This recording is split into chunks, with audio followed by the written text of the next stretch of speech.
But here we are again, friends. Welcome back to Rogue Trader, Warhammer 40k Rogue Trader.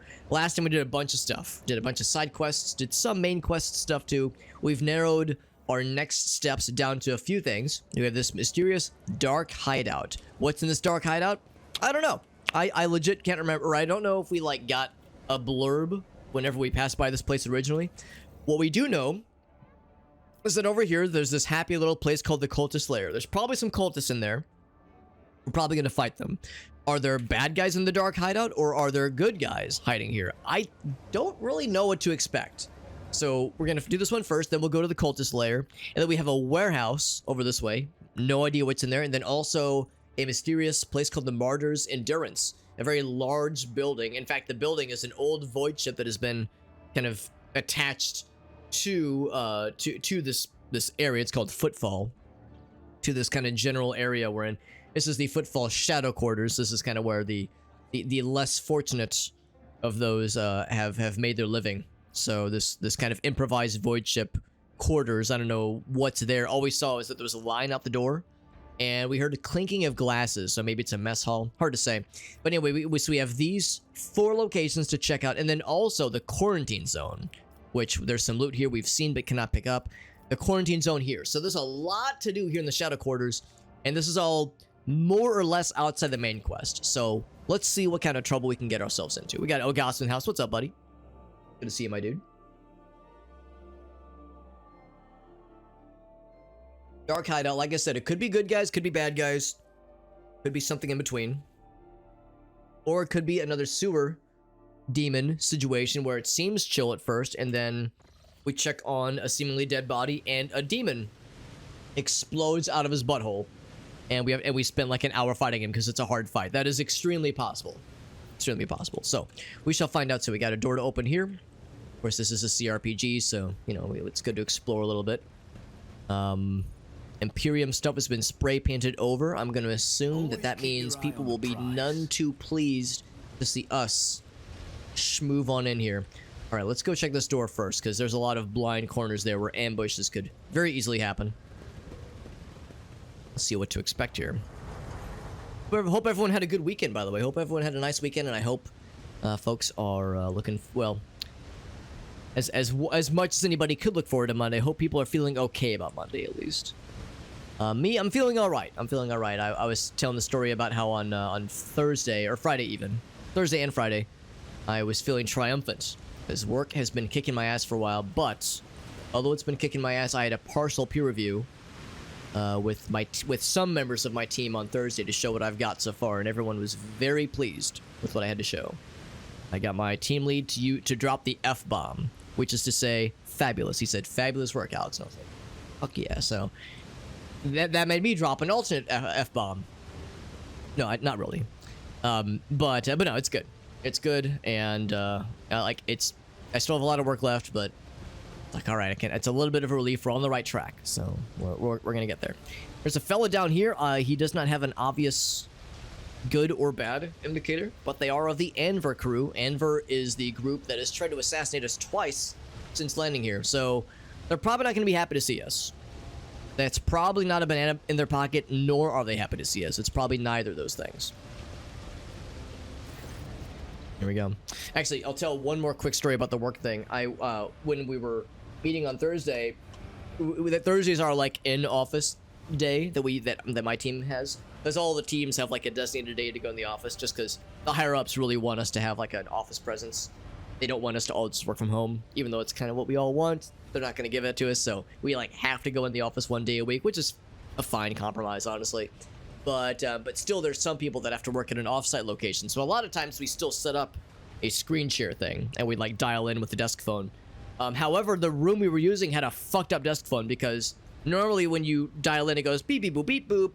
Hello, type in your conference code to set up the meeting, and you type in the thing and it pops you right in. But when I dialed in the number, it came out like a garbled robot voice. It sounded like an Atari voice, like an Atari it sounded like Faith. It sounded like Mortis voice.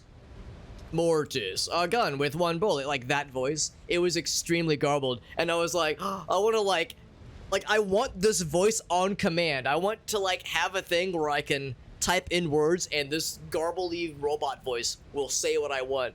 It was so fun, but I was like, ah, fuck, it's because it's broken is what's happening. Anyway, here's the Kingpin. Big man on campus with a shaggy mop of dark hair, dressed and armed with a chainsword, so it would seem. He is definitely the leader. He chuckles, spreads his arms, and exposes his penis. No, he doesn't do that. He says, "What joy it is to see you in my humble refuge." Refuge is the word. Words or fire or fire metal. Okay. Well, I mean, we'll try diplomacy first, but I'm not going to get my hopes up, obviously. This bandit vermin that we've come to execute him. I could do with people like that, so let's talk. Yeah. I mean, you know what? Maybe if there was a way to conscript him into working for us, that'd be pretty sick.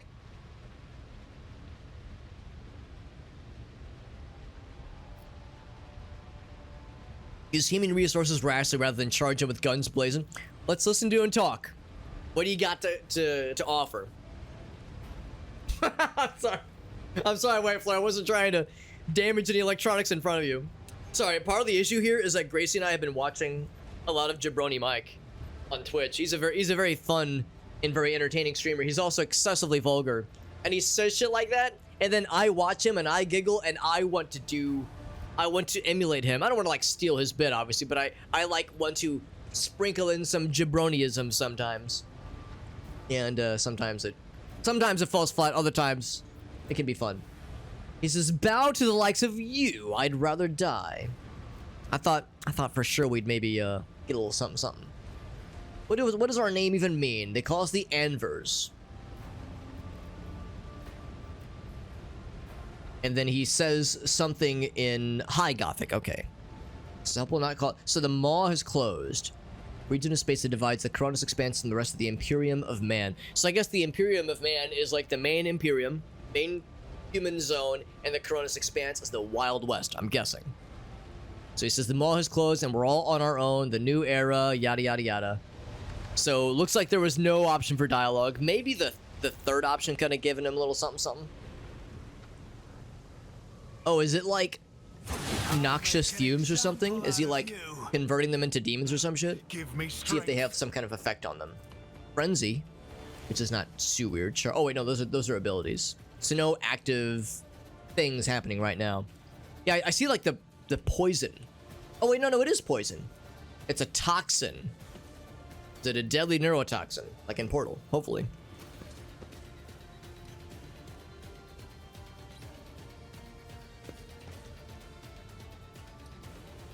Oh, you were legit wondering, like, wait, did it actually say that? Yo, what if it did though?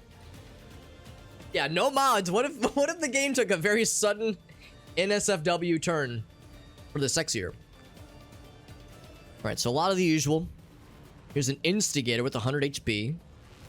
But a lot of bros that we could definitely fuck up in, you know, a small amount of hits.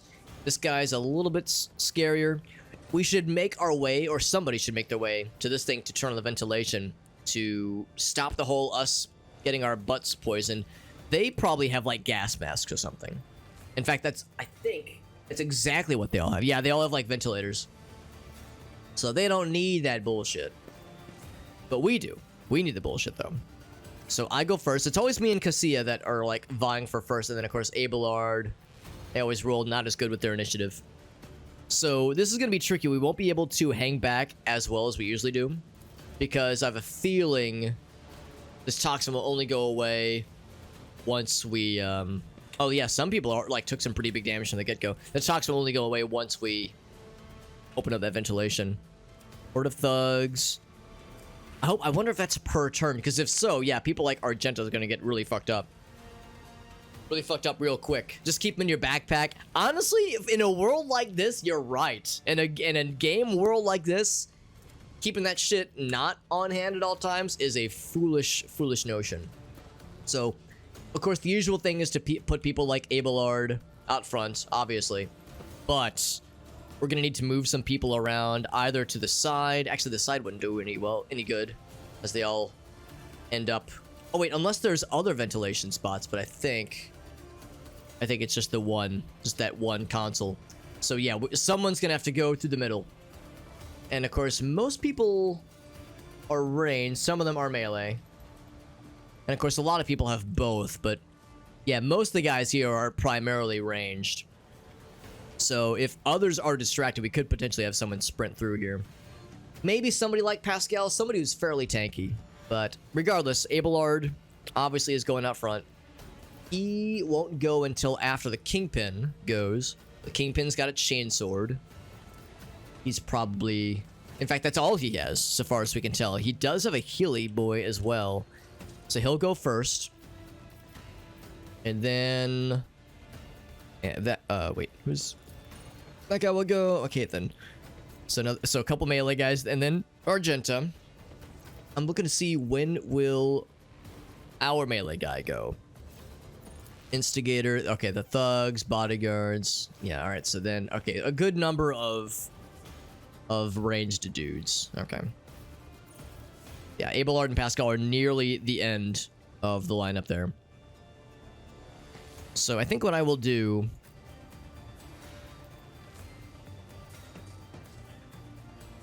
I'm trying to... in a situation like this, I don't see a lot of value to put an Abelard extremely front and center with no cover, because there's a lot of bad guys that are ranged that will go first. If they have to shoot at somebody, I want them to shoot at Abelard, but if they can't see him for a round or two, that benefits us because we can buff him up and then kind of send him into battle. So what I kind of want to do is maybe have him be back here so he's behind some amount of cover. And then on his turn, then he can... Because that's the thing, too. Some of the guys are going to have to close and then send him out and, like, throw himself into a pile of bad guys. Like, kind of let them flock towards us. And as they flock, they will inevitably kind of bunch up. That's when we strike. Also, I should get the multi-stream going. I forgot to start that, so I'm going to do that real quick. But I'm so professional and I'm so natural with it, you won't even know it. Because if I do it quickly and smoothly enough, you won't even recognize the speed bump when it happens. You won't even feel my bump. You won't even feel it when it goes. I'm sorry. I'm just because I'm so smooth, and so well lubricated. Anyway, let's move that right there. Okay, I lied. There's a few things you'll notice as I'm moving a couple things around. And move that there. And now we're good. Now we're good. Smooth like a Ken doll. That's right, baby. I gotta start using that one wife. That's a good one. Smooth like a Ken doll. That's good. Smooth and featureless. Just the way the ladies like it. That's right. See, I think Abelard, I'm not gonna put him like behind here. I want him to be a little bit in the danger zone. There's more... Actually, are these all melee? These are all melee guys. So yeah, the ranged folks, these guys here, I'm gonna put him like right here, I think. That way he's got some full cover, or actually, that's weird. There's like full cover here and then partial cover up top. I'll just leave him here, I think. That way all these guys would have a harder time shooting, and they have to get into position, so that kind of draws them in. Adira, it really doesn't really matter where I put a lot of these folks. Adira can go there. Cassia can go right next to her, get the spellcaster together. Pascal, I'll put, I guess, as close to Abelard as possible. Argenta, I'll put there, I guess. A lot of the folks we have right now are going to be moving pretty soon anyway. Oh, I just noticed this is not behind cover, but that is. I wonder if we'll be able to actually shoot over this, like that guy, for instance. But I think we'll be able to see others. So it's probably okay. But yeah, we won't be able to... Well, I mean, I don't know. Maybe we will. But we'll have to send somebody out or some buddies out to charge through and reach this ventilation. So we won't be able to just hunker down forever. Maybe what I'll do is I'll put Cassia and Adira over here. So I can get Pascal and maybe Argenta here. And then get my guy right here. That way... I mean, I definitely want Argenta to be in the mid zone. The mid range. Let's go for that. Start the battle. So yes, right from the get-go, take some poison. So let's define some things. The front line for now is Abelard. We're gonna be changing that up pretty soon. But he's gonna have to dodge some shit. Oh, look at that! You can actually see the grunge. You can see the grimy grunginess a toxin on myself. I'm like all smothered in it. When it's you just breathe it in, it just gets on your clothes. So I got that guy, and then the back line is going to be. Hold on, what's the back line again? Back line is. Oops. Okay, that'd be these folks. I can only apply it to one group. I think these folks are more likely to draw. Well, spellcasters are kind of scary. You know what? Yeah, I'll give it to them. The spellcasters are probably going to get more attention with the way they tend to melt shit. And then I will give that to myself as a backline. I'm a backliner. What can I say? I'll do that. And then I will give Abelard the like make the kill zone thing in his favor. Although that's really only for melee people, and well, some of them will probably start to reach. And then I will this. Now, who can I actually shoot from here? I can shoot a lot of people. I could fucking murder any one guy. I cannot hit you. Oh wait, no, I could hit you, but not a very good chance. Everyone else, just about everyone else, I can pop. Who is there any like? I think I saw there was one or two. What are they called? Arsonist? Yeah, arsonist. What do you have? Okay. Oh, he's got a incendiary grenade, but shotguns though. So yeah, no like not like fire starters with AOE abilities. Couple melee guys. So what's the instigator got? He can do exploits, or no, he has an exploit. That's what he's got. He's got okay, he's got a pretty good ranged weapon. Yeah, maybe I focus on him because he's got a semi-scary weapon. These other guys got like just okay las guns, honestly. Yeah, these guys got the crappy auto guns. Yeah, so let's focus that guy. So what's my likelihood of shooting you? 95%. That's pretty good. Do I gain much? So 39 to 51 versus. So it's about the same. I know I have things that make the Deadeye shot better, though. I know if I kill with a Deadeye shot, it's a little bit nicer. I think I will analyze first, because I think that means I'll do a little bit more damage. Yes. 45 to 59. Okay, pretty good. Pretty good. Not as good as I was hoping. A lot of it's a lot of set pieces, and there's a lot of interlocking systems, and of course by this point we have a lot of skills we've spec'd into, and it's very easy to forget all the things I've leveled into, all the talents and whatnot. So and things we have equipped. Things we have equipped, like there's like what is it? Is it this thing? When we hit an enemy with Deadeye shot, it applies a stack and it reduces their deflection, so like that's a good thing to do. So that was a case right there. Do I do more damage immediately, or do I reduce their ability to deflect damage and put more exploits on, that kind of thing? So you could spend hours and hours and hours trying to consider all the, the optimal moves all the time, or you could just, do your best and do pretty good most of the time. Now, the most important thing, of course, is how can I murder the most bad guy? Oh, but we're on a different... Right, I remember this, yeah, because we're on a different playing field right now. So Lidless Stare is not the bestest. Normally, that's my go-to. Kind of unfortunate because Lidless Stare, with its cool sweeping AoE, you would think we would, like, look down and it would kind of flow on this, like... It would kind of flow across the floor. We'd have to move Cassia down. Actually, maybe that wouldn't be the worst idea. What if I were to move her right here and then do Lidless Stare? Yeah, even then, we wouldn't be able to affect a lot of people. So Lidless Stare is not the right move here. How's about this thing? I can only affect one bad guy with the Soul Burnination. Same question. If I move there and then do the Soul Burn.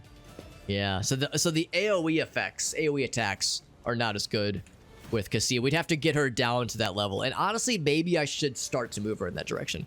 These guys are going to be a problem. So if I could ensure other people will start to work on them, that would be good. But do I wait for that? They are only ranged. I don't think they have melee weapons. Although maybe I don't know that for sure. Maybe I can't assume. I think what I will do Is this technically not cover? Oh, I think this is technically not behind cover. I just noticed that. This is not either. Oh, boy. Okay, in that case, I'm going to put her behind cover. Nothing else. I should have thought about that sooner. Yeah, this is cover, but this is not. Kind of makes sense now that I'm seeing this. So I'm going to go there. Lidless stare. You know what? Actually, that's a little bit better. Look at that. I have like a little cross section there. Never played Warhammer? Yes. It's similar to Baldur's Gate. Yeah, similar. They're both CRPGs, computer RPGs. So there's some similarities, but yeah, it's they have different focuses, of course. Yeah, this game is also multiplayer, or has co-op options at least. So yeah, that would soften up all three of these guys. It wouldn't kill any of them, but it would make them potentially very sad. And making bad guys sad is something I'm kind of all about right now. And then the soul burn. Yeah, none of those would really reach all that well. And then, of course, there's this thing. Oh, maybe that's the call. Maybe fucking making all the dudes sad. The problem is I can't put it there because I think I want to get her down to that level to blast their asses. So maybe what I just do is I just maximize the dickishness to make all these dudes really sad. It wouldn't be a ton of damage is the problem. It's 8 to 18 per round. And when I place that, it's not going to kill all of them, whereas this would be 15 to 18. It's way more damage, and it has a chance to stun for a round, which would be really cool. And of course, it just looks so cool. So I think this is the right call. I'm not accustomed Let's do that. to being ordered around. I was gonna say there's a chance it can crit and kill some of them, so it did kill one of them.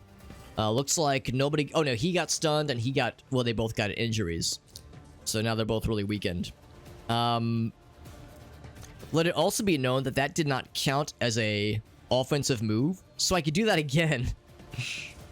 I mean, it was an offensive move, obviously, but I could because I killed with it. I think it meant that we. It was like a 25% chance we could just roll again. So now I actually could do this. I could have my make the bad guys sad cake and eat it too. I want to put this in front though is the thing. Like, do I want to? I don't know if I do. I think.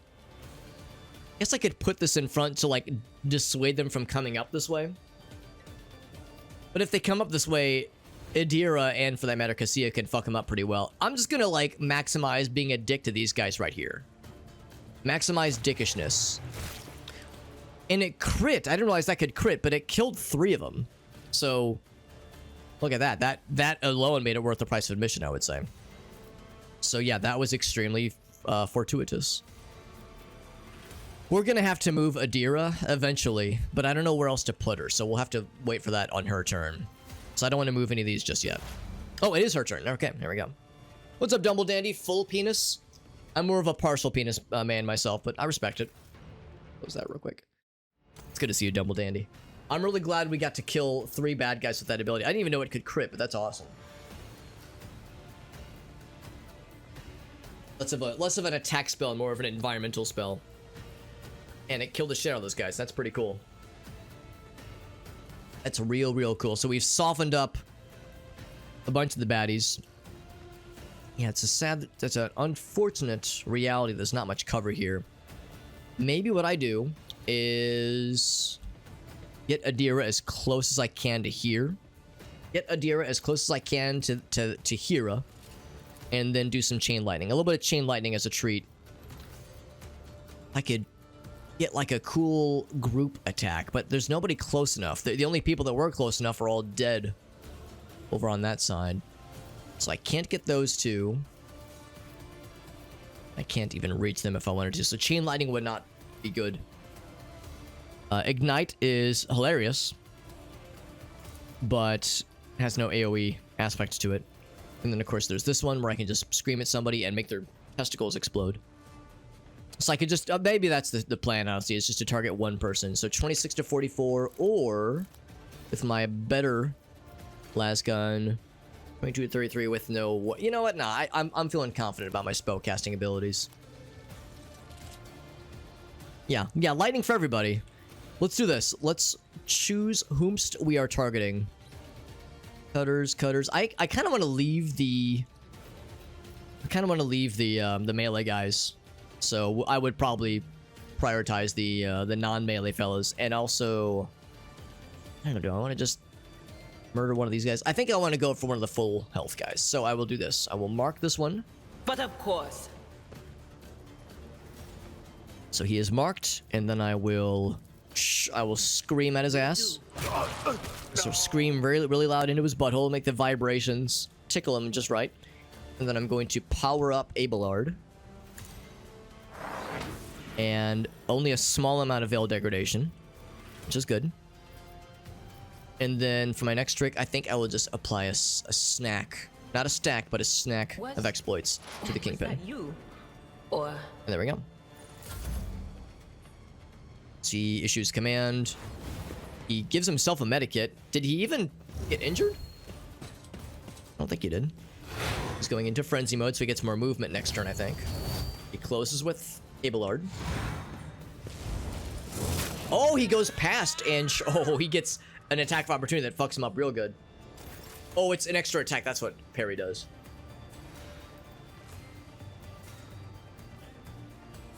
Was it worth it for him to lose almost all of his health in a single attack of opportunity? Just to do one extra attack on Pascal. Was it worth it for him? I guess we'll have to find out. What I might even do is do a called shot in this direction. Hack mentality is what that's called. It's got an adjacent bro, apparently. Yeah, if I do a called area attack in this direction, it should be able to get all those guys in that general area. So controlled shot. So all the homies are going to dodge. And then do I want to also assign an objective? Probably not. Let's do a concentrated fire. And then let's say if I can maximize the number of baddies I'm gonna hit. Can hit the guy in front. Looks like that. Oh, I can also potentially explode something on that side. So 24 and 3. Or 24, yeah, not, or 26 and 5. I'll take this 26 and 5. Let's go for that. That guy's dead. Didn't really get to shoot anybody else. That's okay. I was hoping I'd get more. Oh, did you see that? This guy wisely gets out of the AoE and that guy runs into it like a dingus. It looks like he missed. Did that hit anybody? I know you're toxined, Abelard. Oh! I'm a dingus. I didn't mean to skip the turn. I meant to click this. Gosh darn it. I was gonna see how much damage it did. I didn't. Oh, fuck. I missed Abelard's turn like a dingus. Or I skipped it, rather. Yeah. Incendiary concoction. Okay, so it did damage him. And it resisted a... Oh, wait. Is he on fire? Toughness resistance. Oh, that's the toxin. That's the toxin, yeah. He's just doing what he can, yeah. I can't believe I was like, I didn't really look where I was clicking. I just kind of mindlessly went this way, and I clicked that by accident. Darn it. That's okay. That's okay. I mean, these guys are clustered together, which is very good. What I might even do then... First, I'm going to do this. That's okay. This gives me a chance to power up the homies a little bit more. I only get everybody, so I'll just do one of these. Power up these homies.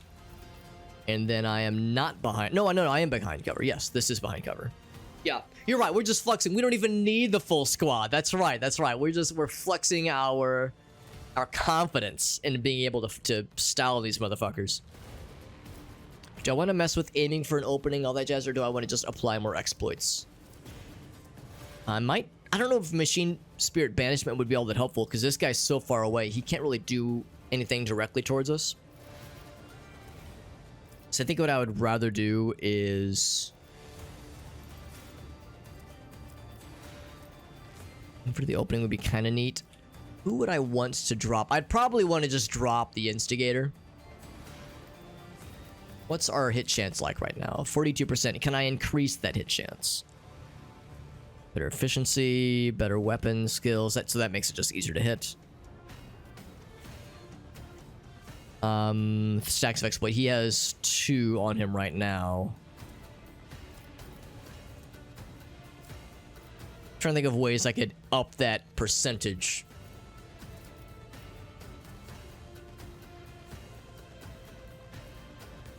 So right now he only has 2. 5 times. Okay, that actually is not too bad. I think I might just go for that one.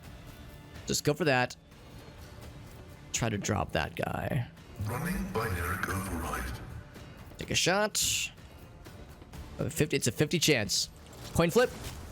Oh, it didn't kill him. Oh, 1 HP. Are you kidding me? That's okay. That's okay. And then I will apply, for fun, as a treat, an extra stack towards that guy. 1 HP. What a cheese. I almost said what a cheese. What a tease. Also, literal friendly fire. That guy just walked into the wood chipper that is the fire trap set by the grenade that his homie sent. Alright, so I'm going to leave that where that is. I think I'm going to move the back line. I might just leave it. I might even just leave it for these guys. Yeah, the problem is I can't give it to both. Yeah, I'm gonna give it to both these. So move that there. It's free of charge. I am technically behind cover, so I'll do this. That 1 HP is ridiculous. Although I'm hoping he's just gonna run into the fire and it'll just solve itself. How much damage, out of curiosity, would I do?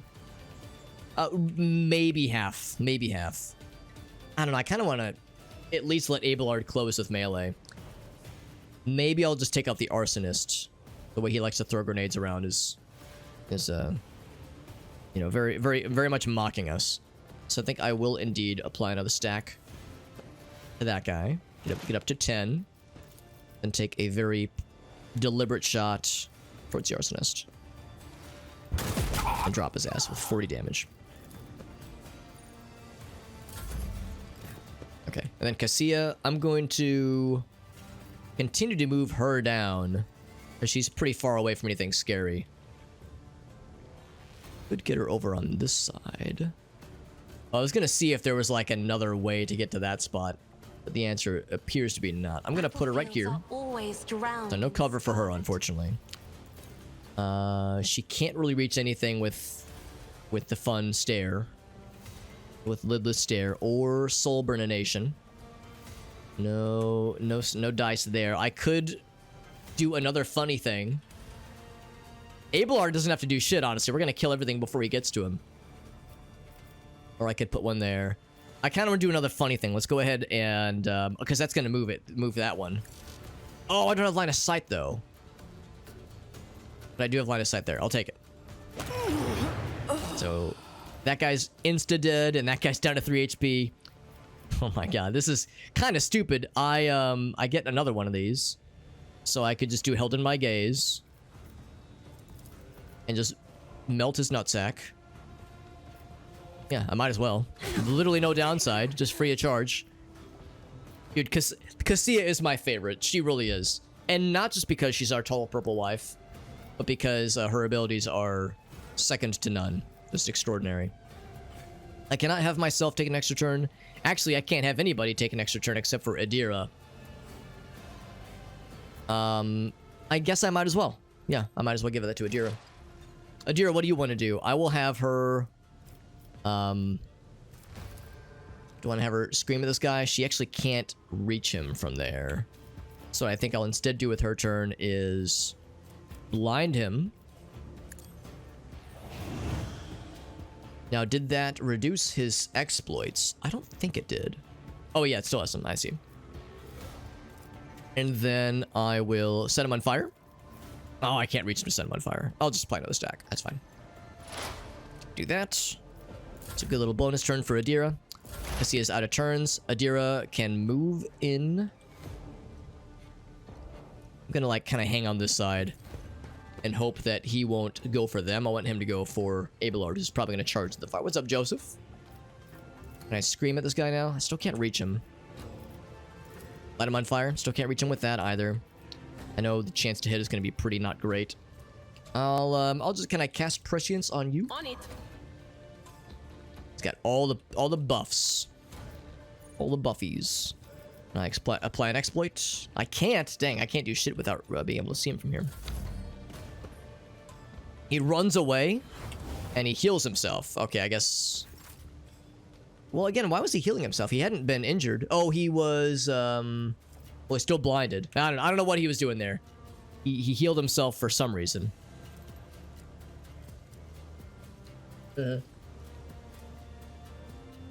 He's been at full health this whole time. Argenta, I'm going to have her start schmoving. And he is not behind any kind of cover. Only a 29% chance to hit, which is not great. For a single shot is a 42. I'll go ahead and do the big one. So concentrated fire. And don't need to do a controlled shot. I'll go ahead and call it an assigned objective, but I don't think we're going to reach it. I don't think we're going to kill him in one turn. Was it a panic heal? He didn't have any... The only thing he really had on his person of note... Two hits, not too bad. The only thing he had on his person, really, that was noteworthy is being blinded. So I don't think he had any kind of panickedness to him. I think he was more just being a silly head. And then charge to him. Almost. Oh, I can get, like, inside of his ass. Target is too far. That's not the Seneschal's job. I get right there and then charge to him. No direct line. Whoops. What if I go right? Well, actually, I shouldn't go here and charge. That'd be foolish because I'd take a lot of damage. I'll just get right here. Follow my lead. And then I will... Poison? Oh, right now I have to be in direct line of sight for that one. Can I still shoot at him? Oh, I don't have any guns anymore. Oh, right. That's right. I forgot. We have the badass two-handed sword, which is also covered in grime right now, but looks super badass. I'll just, like, charge as close as I can. It's a shame that even though we can get to him, we actually can't attack there. Oh, but I can still do one of these, though. So it is not for naught. Now, that would be considered an attack, like a proper attack. So I can't do both, even though I have the action points for it. 13 to 20, whereas this can poison. I think he might be immune to the poison. So I'll just slap him once. Oh, I can do both. Yeah, why the fuck not? Get fucking poison, you nerd. Fuck you. Alright, good turn, Abelard. I wasn't sure it was gonna work out, but it did. I mean, yeah, this guy's... He's gonna get fucked. I mean, there's just no chance for him at this point. He is not long for this world. Which is good, because he's a big bad guy, and I don't like him. I don't like him one bit. And neither does Pascal, who is going to apply some stuff towards him. But yeah, I don't think... Because he did that once earlier. At the start of the fight, he applied a medikit for some unknown reason. He's definitely not taking the toxins. Oh, he is... Well, no, he's taking the toxin now, because Abelard just poisoned him. But the environmental toxin, I think he's immune to. So that shouldn't be the issue.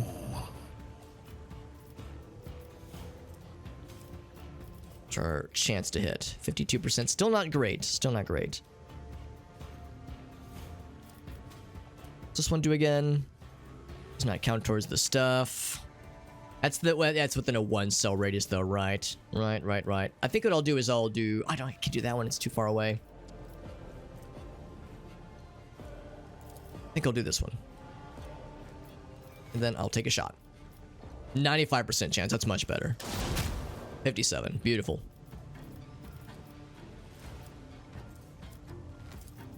And then I'll go do one of those for sure.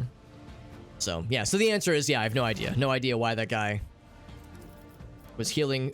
There was maybe a legitimate reason for it, but one that I could not understand. I'll just go and drop him. I think we can just finish this thing. Yep. No fucking question. So, Abelard, I'm gonna have you... Or actually, maybe anybody, really. Let's get the whole squad. I'm gonna open this ventilation. Because we're still taking the toxin, even though it seems like it kind of heals itself because we're out of combat. There we go. Get the ventilation going. Pretty easy fight in the grand scheme of things. It's nothing. If the fight would have gone on too long, it would have been annoying with the whole toxin thing, but... I think we're good now. Yep, the toxin is cleared. We got a... hand flamer, Mazoa pattern hand flamer.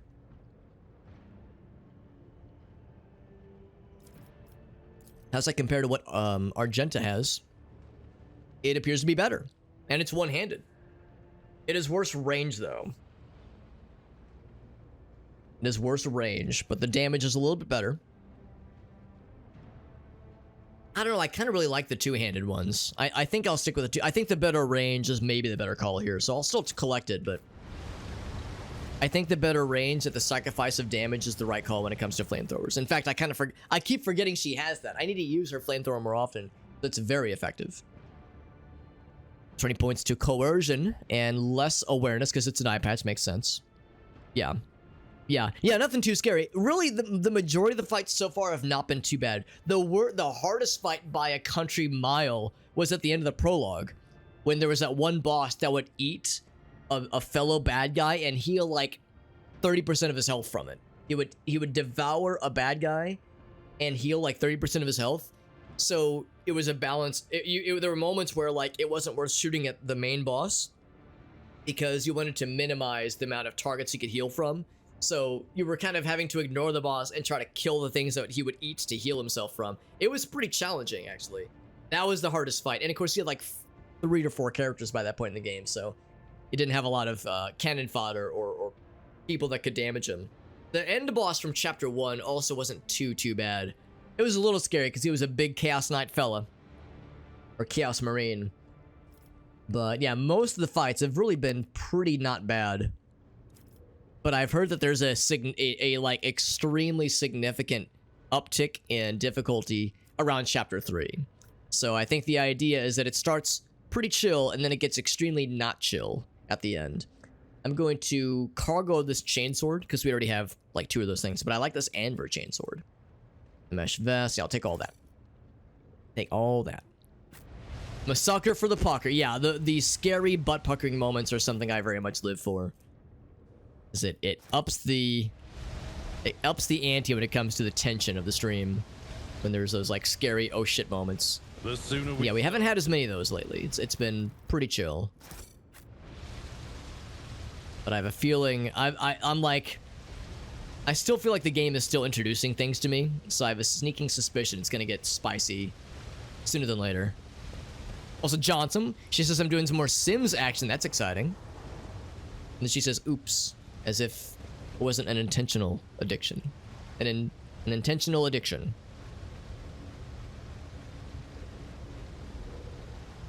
The green crystal fight? Where the dude was immortal? Oh, yeah.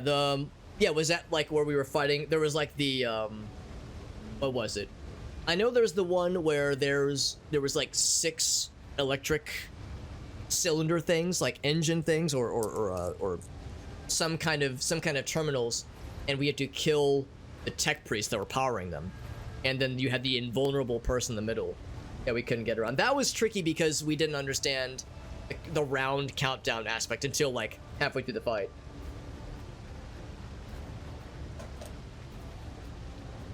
I wonder if that's what that is. Green crystal. Because yeah, that was one where there was an invulnerable thing. But the invulnerable fellow wasn't really hurting us. They were just kind of there, commanding. Oh, the guy kept respawning. Right, yeah. Yeah, that's right, because they whittled Abelard down before he could even move. That one, right. Yeah, because Abelard had been unable to move, and they fucking shreked his ass down to like 5 HP. Now, of course, if somebody dies, they just have like a debuff, you know, until the adventure ends. So it's not too bad, obviously, but it is inconvenient. So it would have been very unpleasant for him to have gotten knocked down that quickly. And he would have been out for the rest of the fight. So that would have been rough. Yeah, they lit his ass up real good. That's Abelard's really only major issue. You know, we could give him guns if we wanted to. His lack of long-range abilities is not necessarily a bad thing, because that's easy to overcome. He's got good movement. He's got like some good role-playing abilities with his coercion and commerce abilities. His weakness is his initiative rolls are always garbage. So he always goes very, very late into the turn order. And that often translates into he gets his ass whooped in instances like that where there's a lot of bad guys that act before he does. To the top. Although it's less of a problem now because we have people like Cassia and Adira that are really good at whittling down the cannon fodder extremely quickly, extremely abruptly.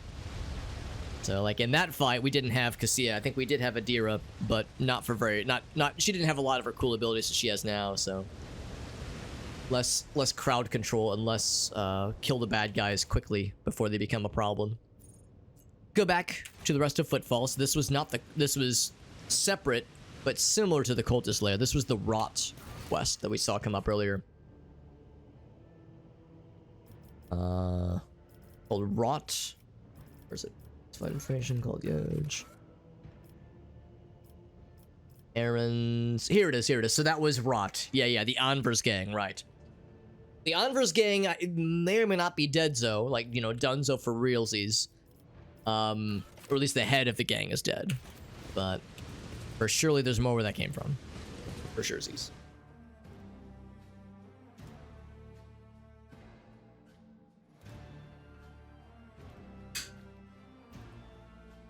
Veil degradation does not transfer between battles, which is helpful. Because there have been times where it's gotten really high, and it's made me very sad. Yo, my man, it's I Draw Robots. That's our friend Adam. What's up, buddy? Hitting us with that Prime Gaming. Yo, that's so nice, man. Thank you for hitting us with that Prime sub, buddy. It's good to see you, buddy. Adam, you may or may not have seen that that Mel popped in one time. She was hanging on the TikTok chat. As I saw the name, because her profile showed up as someone you may know, and I was like, I saw it and I was like, I can't remember her screen name, but it was Mel something, and I was like, I wonder. I was like, could it be? I was like, nah, it's probably just coincidence. But then yeah, I saw her pop in. I was like, I know who that is. I was like, I bet I know who that is. Thank you, my man. It's good to see you as always. I was thinking about you guys just the other day, actually, because I was telling Gracie about some kind of story that involved the old condo, and I was like, oh, my old neighbors, hope they're all doing well, all those cool homies. Oh god, had a lot of cool people that from that old condo, a lot of cool neighbors, because that's what it was. I was talking about the old apartment that I lived in before the condo, because I had some all right neighbors there, but I not as many that I like really got to know all that well, honestly, at my old apartment. But like then when I moved into the condo, like I had my neighbor Kathy. She was awesome before she had to move out, but she didn't have to before she chose to move, and a couple of the people kind of around that area. But yeah, Adam and Mel are super cool. Meerkat says I'm pregnant. Meerkat says I'm pregnant and it's not yours. Well, Meerkat, I'm going to assume that your lack of you know, hardware to receive said pregnancy did not stop you, so I admire your dedication. Death on the first round. Yeah, it wouldn't be good. Yeah, it's not a good look. Not good optics, as we say. Playing something on the Switch. Awesome, man. Awesome. What you been playing lately, by the way? Adam, if there's been other games you've been playing. Because, yeah, Mel was asking what I thought about this game. Because it is very good, but it's really dense, and I'm still learning. I still have a lot to learn. But I am liking this game a lot. It's quite good. Let's do from oldest to newest. Yeah, what's the newest stuff we got? Because this heavy armor is not worth it yet. In fact, I think I said I was just going to probably cargo it eventually. Because it's actually less armor than what Abelard has now, and there's no fireproofing. Oh, right, fireproofing, right. That's why he didn't take fire damage. He's got immunity to burning. That's why. In that fight, he took no fire damage, and I couldn't figure out why, but the bad guys definitely did. And he's got a cool-ass chainsword. You know what we're going to do? We're going to switch these around. Because I want the big sword to be his primary, and then sometimes he'll switch to the dual wield. And it's got this 10 to 16, and now a 12 to 16. So will also be the switcherino there. So he's got a chain axe and a chain sword. So cool. So freaking cool, man. So freaking badass. Yeah, this officer's chainsword is also quite good, but it means the vanilla chainsword is secondary. No, not even, it's tertiary. It's in the garbage bin. Meerkat says I wasn't wearing a full body condom. Meerkat, what have I told you about holding hands without wearing a full body condom, i.e. a hazmat suit? What have I told you? I've told you you'll get what's the order in which it happens? You get pregnant and then you die. No, you get pregnant, you go to hell, and then you die. In that order. Yeah, instantaneously. Premarital handholding. Slay the Spire. That's awesome, man. That's a really good game. I've yet to play it, but I've watched many a person stream it. And that game looks dangerous. It looks like one of those just one more run games that would send me well into the AM of staying up way too late. So better coercion, but worse awareness. Who is our main coercer? It's probably Cassia, actually. It is extremely Cassia. Oh, but that's so good though. This attack deals an additional. Yeah, her fellowship's really high. Yeah, that's the better choice. Yeah, this one's good. Is there anybody else that has nearly as good of a coercion? I think Abelard's the only person, and his. Yeah.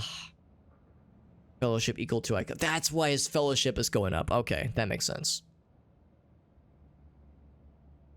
Yeah. That's actually not that great. So it's 8% armor. Yeah, it's good. It's good. So 8% armor is the main thing, or... Yeah, no, that's not worth it. We'll stick with what he's got right now. How about the booties? 20 dodge until the end of the round. At the start of the wearer's turn, they gain 20 dodge until the end of the round. Let me think about this. At the start of their turn. So I guess that means... Does that last until the end of combat, I wonder? Or does that mean it ends until their next turn? Because I'm thinking you only really dodge when people attack you, like shoot at you, that is, when it's not your turn. Till the end of the round. So I think that means, okay, I get it now. So you want to give this to somebody who is higher on the turn order, or who rolls higher in the initiative, because if they go first and they move and they do whatever they got to do, anybody that then shoots at them will be able to dodge better. So I should not give it to Abelard because he rolls poorly on initiative. He goes near the end of the turn order. There's few enemies that attack him after his turn. So you need to give this to somebody who would benefit from it the most. Probably my guy, actually. Except my guy is usually pretty far back. He's usually not exactly a target. Probably Argenta. Probably Argenta or one of the spellcasters.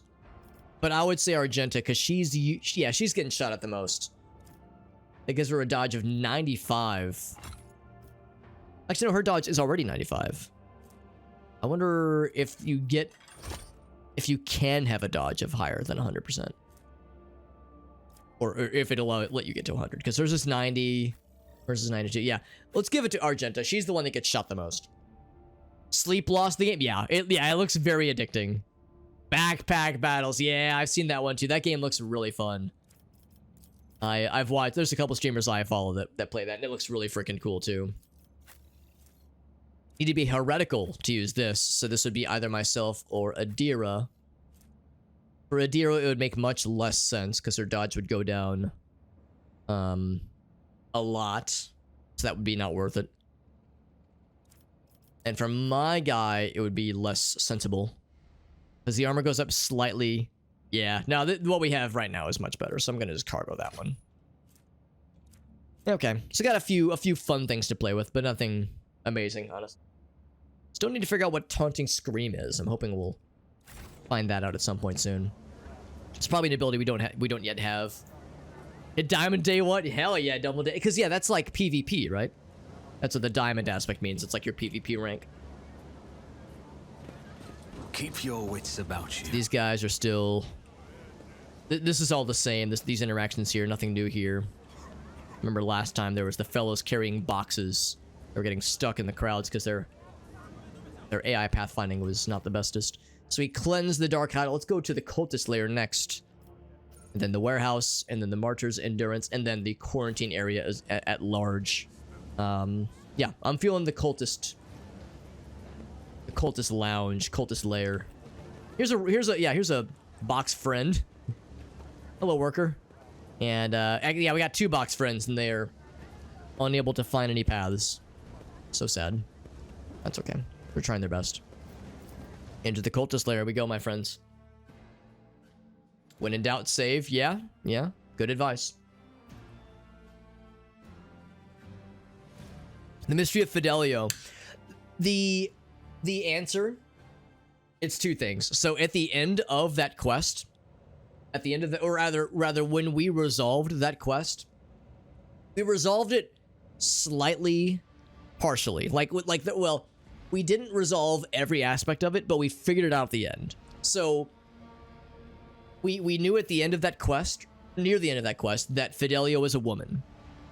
And I looked everywhere and I couldn't find an NPC that was a woman. That's because the NPC that was not a key NPC. They blended into the background intentionally. Yeah, the assassin was a woman. So I looked it up. I was curious. What we observed is that we initiated the conversation to say, let's go ahead and bring all the interested parties together. Let's solve this. And we didn't have all the information at that point, but we knew enough where we had a number of options available to us, and we chose. So we could have either given the inheritance to the first mate or the son, or there was a bonus option that we unlocked because we did a lot of intel, gathered a lot of intel. We were able to give the inheritance to his granddaughter, a girl, Adriana, Adira. I can't remember her name. But she was like the only person in that whole flock that was genuinely sad. The one behind the, yeah, that's right. Because she was like genuinely like mourning her grandfather's death, and she was like really, really sad. Everyone else wanted the money. Everyone else was like, all right, enough of this bullshit. Give me the goods. She was like sad that her grandpa was gone. So we decreed, so I chose that option. We decreed that the inheritance go to him. I'm sorry, go to her, go to the granddaughter. And her dad, who is his son, so the guy's son, also her dad, was like, oh, cool. That means it goes to me. And the chaplain was like, no, it goes to her. You can't touch the money. So he pulls out a gun and tries to kill her, but he gets stabbed by a seemingly random, what's it called? What are the servitors? The servitors with like the cyborg implants and the lobotomized brains. One of them just randomly stabs him and he falls over. Except the servitor was a woman, or before they were servitorified, they were clearly a woman. And everyone stops and they were like, "That's weird. Why that servitor randomly kill that guy? We're glad he did because he was going to kill his daughter for that money. But that's kind of suspicious, right?" And then our guy looked closer at the servitor and it was smiling, and we go, "Oh!" The penny dropped. We all go, "That's Fidelio. Fidelio was this person before they became a servitor." What I was supposed to do is, after we gathered all that intel, I was supposed to talk to the servitor. I had tried that person already, but I had not tried it prior to gathering the rest of the intel. So it was one of those cases where I didn't think to try them again because I'd already talked to everybody. I didn't think to try them again until I didn't think to try them after we had done all those other steps. So anyway, if I would have talked to the servitor ahead of time, I looked it up, there would have been an option to say the inheritance should go to the servitor, but you can't unlobotomize a servitor. They are no longer human, generally speaking. But there's like a little bit, there's like sliver of humanity left. That's what allowed the servitor to write the repentance and sort of sign their name and kill the son to help protect the granddaughter. There was enough humanity there where they was able to do some of it, but like, I think the other option would have been that we would have kept the inheritance then, and our profit would have gone up by 1. So it wouldn't have. There weren't a lot of satisfying options had we done the full investigation. We would have the only option we would have unlocked would have been us keeping the inheritance, or us killing people. Because I think one of them was to avenge Fidelio, because Fidelio had been lobotomized, obviously. So it's like there would have been an option to kill everybody there. But I would have probably still given the inheritance to the granddaughter. I probably would have still had that all go away. So anyway, so that's the dealio. The dealio with Fidelio. Yeah. Yeah, and the servitors, yeah. Yeah, exactly. I did exactly. I didn't think to talk to her after I talked to the chaplain. Or maybe it was after I talked to him, but not when I talked to him with everything. I think that was the issue. I was supposed to talk to her, or at least investigate her, after all the other chaplain activities. I think that's how that was supposed to go down. So yeah. So I'm glad I didn't save scum it. Like, I don't regret the choices we made, but like, I was a little bit bummed I didn't find the full intel, but when I looked it up, I was like, oh, that's why it didn't come up. So, lessons, they were learned. And it was still very interesting. That was an interesting quest. I like quests like that. When it is, you know, some Scooby-Doo mystery kind of actions. I like that a lot. We disarm this thing? There we go. Never doubt me. I like those kinds of mysteries, and especially with a very compelling story. You know, you have a lot of players in the game. It's like a whodunit, or who is it in this case. So it's a who is it mystery, Scooby-Doo mysteries where it's not obvious. You know, you gotta think outside the box a bit. I like that a lot. The Emperor, especially in a game like this, because games like this are a lot of fun when you have combat everywhere and bad guys to shoot, and you know you're rolling dice and you're shooting bad guys. Like, that's really cool. But yeah, in a weird way, I kind of really like situations where you can navigate outside of combat and even use diplomacy or use ingenuity or at least just clicking the right thing at the right time to avoid combat. I find that to be very interesting and very enjoyable. Yeah, lots of different, yeah, exactly, lots of different outcomes. Because, yeah, like I was saying, there was a number of options where we could have started a fight. We could have said, like, fuck all the, in fact, there was a number of dogmatic options that said, like, this is all bullshit, and you're all pirates, and I'm passing judgment on all of you. And if, in that poll, remember we did that poll a couple days ago, we were 2 votes shy of that being what we were locked in on. We would have missed out on a lot of interesting storytelling if we would have been kind of more or less forced or obliged, at least, to do the dogmatic thing and to kill everybody. So, and similar thing there would have been even more opportunities, potentially, for something similar to go down, where we would have like had like an indication to like avenge, quote unquote, to avenge the servitor lady. Also, I found some culty shit going down, and Argenta, with zero hesitation, takes a fucking pot shot of these fools. Argenta, I like how you roll. Yeah, she dropped one of these guys. So cultists everywhere. There's a sorcerer, few sorcerers, cultist leader. This is separate from the Anvil fellas and Cinderellas. Yeah, they got some shenanigans. Yeah. Immunity to horrors of the warp. They're missing out. It's a lot of fun. Some mysterious purple torches, salt diagrams. There's a pink horror in the middle right there. I think we've fought these guys before. I think these are the ones that like to somersault towards us. Yeah, more cultish shit. Ain't that some shit?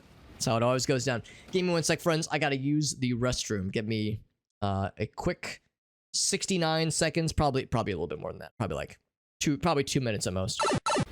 And again, we need to take a moment to appreciate how Argenta, with zero hesitation, with no words spoken, just ran out front, fucking popped this dude in the back of the head. And yeah, again, no words shared, nothing said out loud. Time to fucking murder, and murder we shall. So Argenta, you get to be behind cover right here. I'll put my guy, actually, I'll put Adira right here, I think. Actually, maybe I'll put her up a little bit more. I know I want Cassia to be up a bit because I want her to do her lidless stare ability that I love so dearly. In fact, oh, that's such a good setup right there. She could fucking delete some motherfuckers.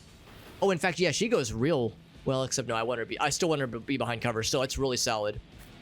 Abelard I'm actually gonna not put Abelard in front of Cassia. I'm gonna put him right here. Maybe like right next to Argenta. I'm thinking about how I want him to close and I want him to come to me. Of course, there's a lot of, the pink horror goes first. Yeah, if I put Abelard here, there's, I would say, the best chance of the pink horror coming to me. Because even if he goes for Argenta, he'll have to go all the way around. Same with Cassia. He at least have to pass through Abelard's kind of threatening zone, unless he just beelines right for Cassia, which he might, but then Abelard would be able to close, so I think we'll be okay. Yeah, White Flare knows exactly what I'm thinking. I'm thinking Cassia will use her lidless eye Argenta, of course, is going to fire into the crowd. Adira won't go until a bit, but she'll very much be in range for chain lightning. So yeah, I'm deeply excited at the idea of her splitting open some dudes' butts with some of that. I'm gonna put Pascal over here and put myself back here. Then I think that will do it. I hope that's an okay point for Pascal. He's got really good cover if nothing else. He might need to like move to like right here or something, but I think he'll be okay. I think he'll be able to fire around that corner. It means Adira's kind of by herself out there. I could maybe put myself over here. Oh, it doesn't make too much of a difference, honestly. At the end of the day, I just want to make sure I can hit anybody I want to with sniper times. And if I put myself too far away, then Cassia won't be able to use buffs and such on my character. So yeah, I think I will stick right there.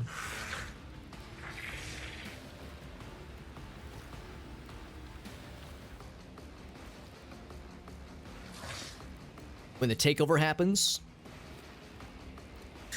we just kind of, yeah, it's just a minor issue, Meerkat. Yeah, we just don't really talk about it too much. It's probably for the best, honestly. Probably for the best. First things first, let's go ahead and declare some zones. So I will declare probably this right here again, with the assumption he's going to come to us. It's going to go right there for old Abe, old Abelard.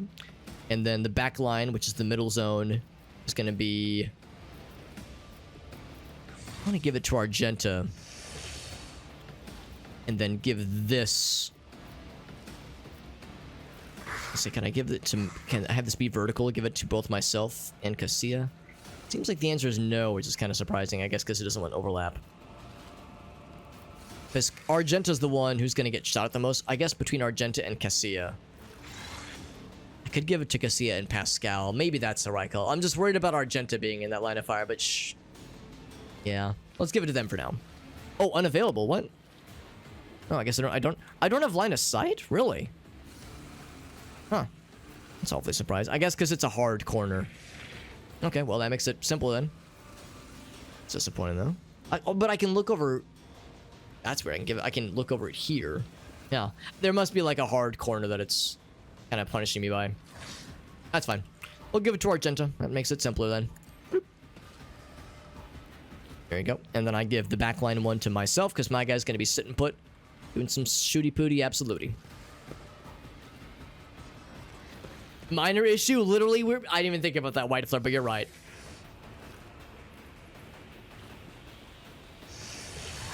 Do I have grenades? Grenades would murder some motherfuckers pretty good right now, especially before these guys get to move. My guy does have an incendiary, which would be pretty good. I don't have the best range, but incendiary would be pretty fun. Yeah, that's a very good point. I have a tendency to kind of forget about grenades. I could just do plain ass damage. Plain ass damage. Or I could do incendiary. The problem with incendiary... Well, actually, the good thing about incendiary is not only would that make the bad guys really sad, but any bad guys that wish to get close would also become sad. So I would still... Let's do the incendiary one right there. Who else has grenades? Cassia... Hold on. Because Cassia and Argenta might have better reach because they're closer. She doesn't have incendiary. Cassia does. But Cassia might not really have much chance to do so because she's going to be doing other things. Yeah. It's a shame I didn't give Argenta an incendiary grenade. That's an oversight on my part. I should have given her one instead of force. Gas cloud is cool too, but it's a single cell. Yeah, incendiary is the right call here for sure. It's a good choke point. I think it's like 3 rounds. So yeah, I think I will give it to my guy. It means you won't be able to shoot at the same time, but that is, I think that's still worth it. So probably right there. Yeah, good idea, White Flare. Good suggestion. So as more guys move through that fire, they're going to be real sad. So I can't shoot, but that's okay. That's okay. I will designate this as a kind of buff zone for Abelard, or a debuff zone for bad guys that enter that space. I don't have to do... I forget, I don't have to do perfect spot all the time. Do it until we move. So I'll go ahead and... I do this now? Or do I apply a stack towards the bad guy? I think I apply a stack. I'll see to it personally. There we go. Good stuff. Yeah, good AoE. I don't think these guys will roll damage. Actually, they might. They might have to roll damage when they start to move. So this guy might be guaranteed dead. This guy will take a bit more damage, of course. And that's a tick of damage per round because they have the burning effect. I think this goes until the end of the turn, until the end of the combat. I think burning, unless maybe I'm wrong. Maybe there's like a reflex save or something you can do to like pat out the fire, but that burning effect's gonna go for a while. And every time they move through a square, it's gonna hurt them a lot.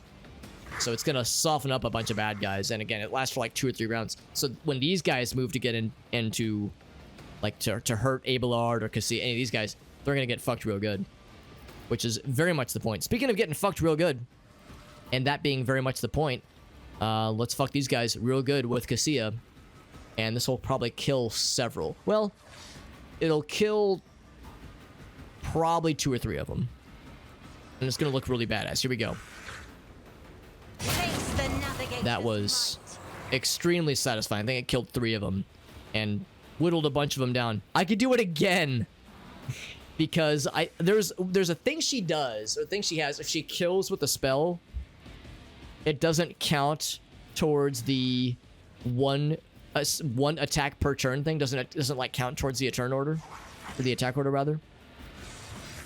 So for some reason, I don't exactly understand why, she gets to do it again, and I'm extremely okay with that. So yeah, Cassia, do your thing again. It can kill more. Does it means no buffs? What? Oh no! Okay, maybe I'm wrong. That happened once before. That's unfortunate. That happened once last time, where lidless stare sometimes just doesn't happen. Because look at that, it used the action points, but the camera like jolted upwards. No, the hydrate from Warbird, by the way. The camera jolted upwards, as if to say, "Here comes the thing," but then nothing happened. There was no visual thing, and nobody took damage. Oh, maybe it misfired. Used lidless stare, and then it says deals 5 direct damage to Cassia. Maybe she has something that causes it to misfire or something. I don't know. It's hard. I don't exactly know why. It didn't say why it didn't fire. All we know is that something damaged her for 4 damage. And I don't think I understand why. So yeah, it was either a bug or there's just a random chance that her abilities to misfire. Now, hers don't have Veil Degradation. And the Veil Degradation is 0 anyway. So, yeah, I have no answers for what happened there. But still, we got the one. Her lidless stare ability is very, very good. And it is, even doing it once is extraordinary. So, yeah, that's... Cassia has so many cool AoE abilities like that that are just disgusting. Has a warp... Oh, maybe there... Yeah, maybe he has something. Yeah, what does he have? Warp Shield. Absorbs damage. Okay, Twisting Path. Staggered. Yeah, so maybe there's something else. Yeah, it's hard to say. No, it's okay. That's okay. We're still fine. We're gonna win this fight. I'm fully confident. I want to do Soul Burn at some point against this guy, because he is a warp fella, and Cassia has one thing in particular that is really neat, where I can burninate his entire soul. Oh, there we go. Yeah, immolate the soul, and yeah, there we go. Psychers suffer additional damage every time they use and daemons. Okay, every time they attack or use psychic power. So when they're burning with this soul burn effect, daemons, which is definitely what he is, take extra stuff, and we like that a lot. Like when they take extra stuff. For Argenta, okay, so if I fire into any of these directions, Abelard is not in the danger zone, so I don't have to do a controlled shot. I will do a concentrated fire shot, though. Have a good night, Meerkat. Ability soup. Yeah, it's a lot. It's a lot of interlocking systems, and it's pretty impossible to keep track of all of it. But, you know, we do the best we can. And hit 3, or I could hit maybe 4. I'll go over this. This group right here. So I dropped one. Shot another one a pretty good amount of times there. I could do run and gun to get one more bonus shot, but it's probably not worth it. I will instead launch the next attack. I'm gonna go ahead and do I declare controlled shot now, or do I assign somebody as an objective? I think I'm gonna assign somebody as an objective, and I think it's gonna be probably gonna be this guy with 7 HP. That guy's not long for this world. He's gonna, especially because they're melee, they're gonna charge into the fire and get burned to death, and I'm gonna laugh. The pink horror chooses not to go. This guy jumps in the fire like a dingus. Casts warp shield on that guy, runs away, and then shoots a lot at Adira. He's got a shotgun. I like how the oh, big AoE there. I like how the demon fella didn't even move. What did you do? He did something.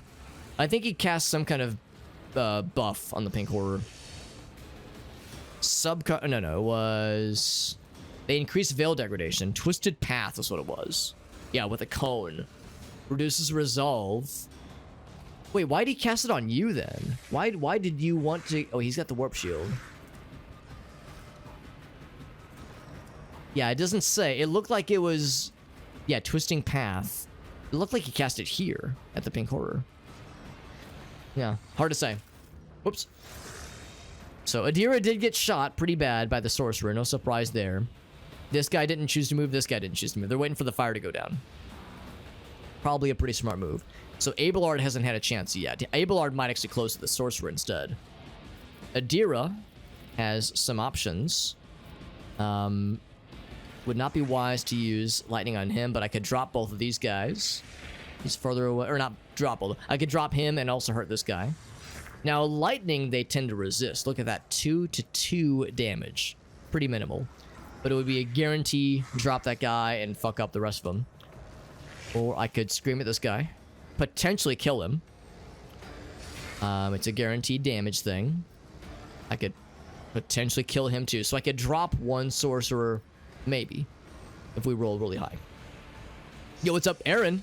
Mr. Game and Browse. He has a request for Bomberman, the original, the OG, and I shall go for the Bomberman friend, the bomber friend that you request. I shall make it happen. There we go. Time for the Bomberman friend, the OG, to step into the limelight. Or I could just set this guy on more fire, but also just 1-to-1. I think he has a lot of resistances. What if I blind him? Actually, for that matter, what does blinding do exactly? Until the start of the next turn. Ballistic and weapon skill. Multi dodge and parry. Yeah, that's pretty good. This guy doesn't take a lot of damage in general, so I guess I can do all the above. Now I need to reduce veil degradation. So first and foremost, I'm going to power up Abelard. So that reduces veil degradation a little bit, which does help. I think I might still do the lightning thing. Well, except I really want to kill one of the sorcerers. 29 and 29, so same deal either way. There's no guarantee that he's going to get dropped, though. So I think I won't bother with Hunt Down. Well, it's because we have a limited number of stacks, that's why. Because we're the one that has to drop them, yeah. I don't think the Chain Lightning's going to be worth it on this guy. He is not long for this world. I think I'd rather try to blast on one of these guys, so I can't. Yeah, I want to do this. Sure, I'm feeling lucky. I'm gonna mark you, and then I'm going to try to shriek and scream at you and make your butt fall over. Ah, 2 HP. That's okay. That's okay. It was worth it. And then I will blind this fool. So we cast a lot of spells. We did cast a lot of spells, and the veil degradation did overall go up by 1. Yeah, they wisely spread out. Yeah, I knew that guy was not long with this world. They wisely spread out, so Chain Lightning was not going to be as good. Now, Abelard has this fireproof armor. I think if we charge through the fire, I think we might still take some damage. but we're immune to the burning effect.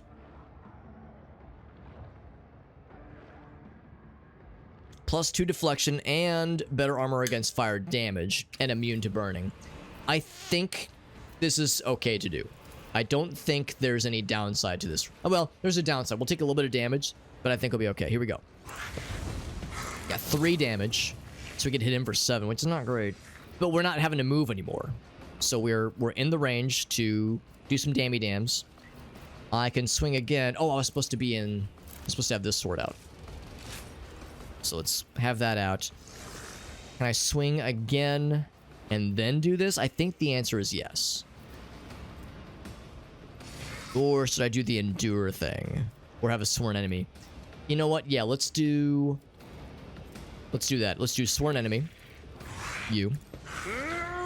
We're gonna be here for a minute anyway. And then also stab him with the toxic needle. So now he's poisoned. Unless he resisted. He did not resist it. He's burning and he's toxin. Yeah, no chain lightning, but we still gotta do some other fun stuff, so it was all worth it. It was all worth it. Now it's Pascal. Can I just take a shot at this guy, or are we perfectly behind? No, well, it's not a great chance.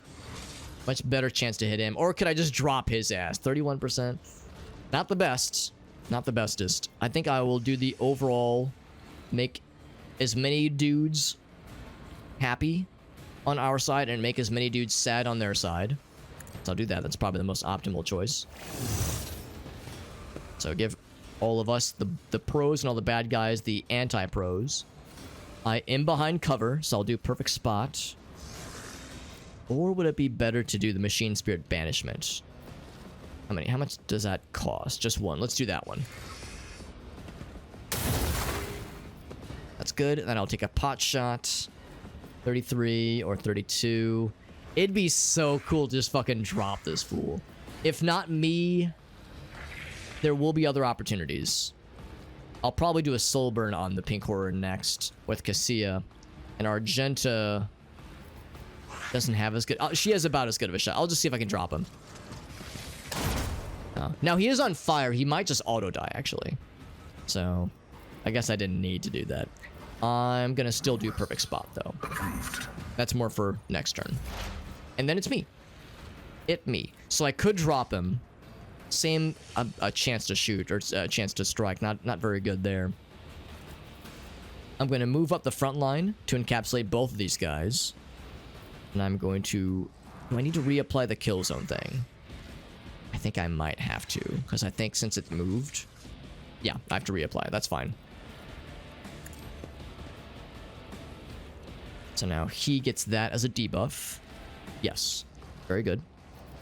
I am behind cover. Unless I already have the perfect spot. Did I already do it? I already have perfect spots. I don't have to reapply it. Precise attack might not be shabby unless... Can I just take this motherfucker out? Still, yeah, still a really low chance. He's not on fire. How many exploits does he have? This... think about this. I would do best 36 versus 32, yeah. I really can only do 1. I will do this one. And then I will do this one here. 59%. It's better. That sorcerer is out of here. Good, good, good. It was worth it. Was that. And then on to Cassia. I could be real mean and do warp shenanigans. Or I could do the soul burn. Do the soul burn. It would do pretty good damage. 23 to 52. It's pretty good. And it wouldn't hit Abelard. I Let's do am a it. navigator, not a servitor. Did it miss? I think it might have missed. That's disappointing. Huh. That's 2 abilities in a row that just didn't seem to fire correctly. Was it, She did use it. Yeah. Maybe I didn't, like, have it lined up correctly. It showed the damage that was supposed to be applied. What I did wrong there? Is it because he's already on fire? feel like it would have still done the damage. Yeah, deals damage and inflicts the soul burn effect. Yeah, I think the soul burn effect is separate from regular burning. Maybe I'm wrong. Maybe if he's on fire, that makes him immune to it, but I don't know. We'll try that again next time. Actually, no, I can try it again, actually. Emulate the soul. Oh, but look at that. It's not showing the damage. Oh, but okay, it shows it there. Yeah, 32 to 60. Maybe I need to move. Oh, I can't move her, though, because she's already... Yeah, there's no more movement points. Or do I want to do this one? I kind of don't want him to move, though. If I put that on the ground, he's going to want to move. I want him to stay put so he fights Abelard. Let's just try this again and try to, like, really, like, pay attention here. Maybe I clicked, like, maybe I, like, clicked in the margins and the game got confused and it thought I applied it here when I meant to apply it here. Let's click in, like, the middle of the square so there's no chance to misconstrue it. There we go. It did the damage, and now he's got the soul burn effect. Yeah. It's weird how the attacking twice thing sometimes causes their stuff to glitch out, but we got there. That's what matters. I can't have anybody go a second time, but I can have Abelard get powered up. So I'll power him up. Now it's Argenta's turn. Let's see. How much damage does burning do? Deals fire damage. Doesn't say how much. He's got 2 HP. Can I assume that 2 HP is going to be enough? Or can I just take pot shots at all these characters? Or just pot shots directly at you? Yeah, 21%. Oh, there's a 58. Or do I shoot just directly? 85 is pretty good. Let's do this.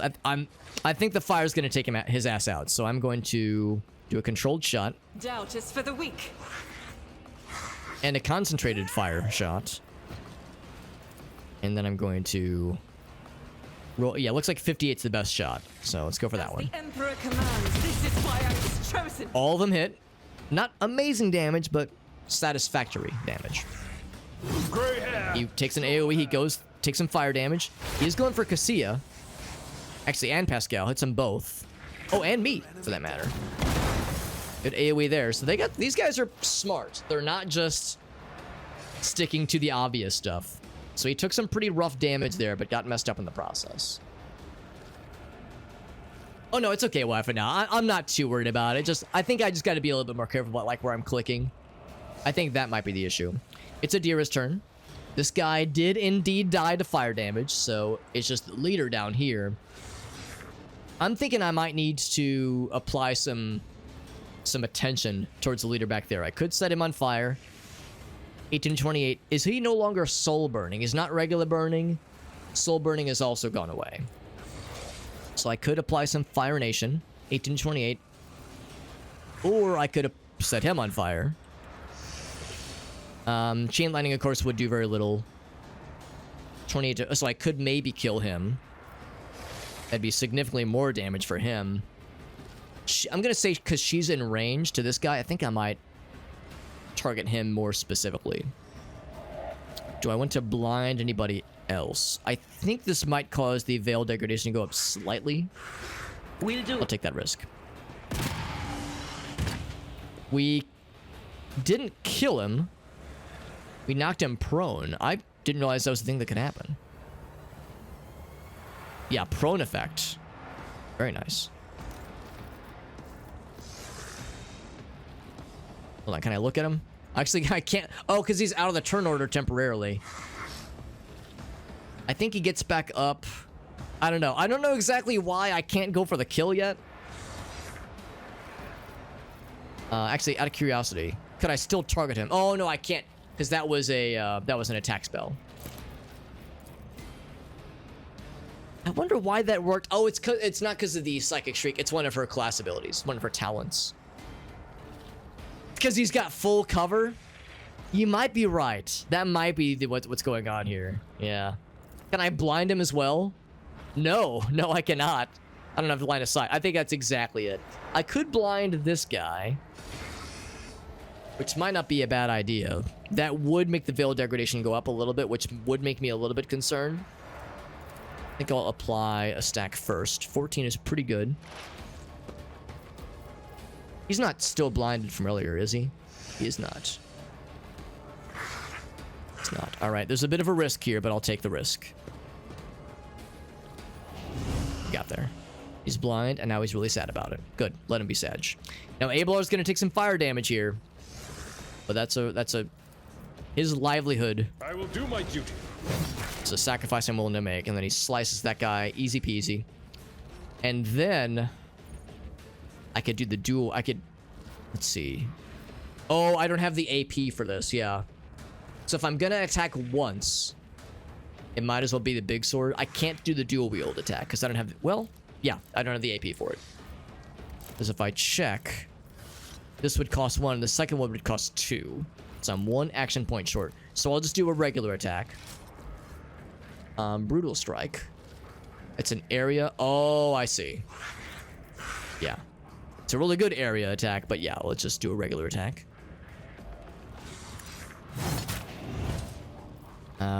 Breakthrough wouldn't really be worth it, I don't think. Is he still a sworn enemy? He is not a sworn enemy. I will swear at him, because I don't think... He's not going to attack Abelard. He's focused on Cassia. So I will not worry quite so much about that. That's a cool little sparky attack. Oh, I think that means his machine spirit banishment wore off. So I'm going to banish him again. I think I know the answer to this question. Oh, I can shoot him, but it doesn't show damage, so I don't think it's worth it. I think we have to wait until he stands up. Which is fine. I still have the cover, perfect shot thing. Perfect spot, rather. I can apply a stack.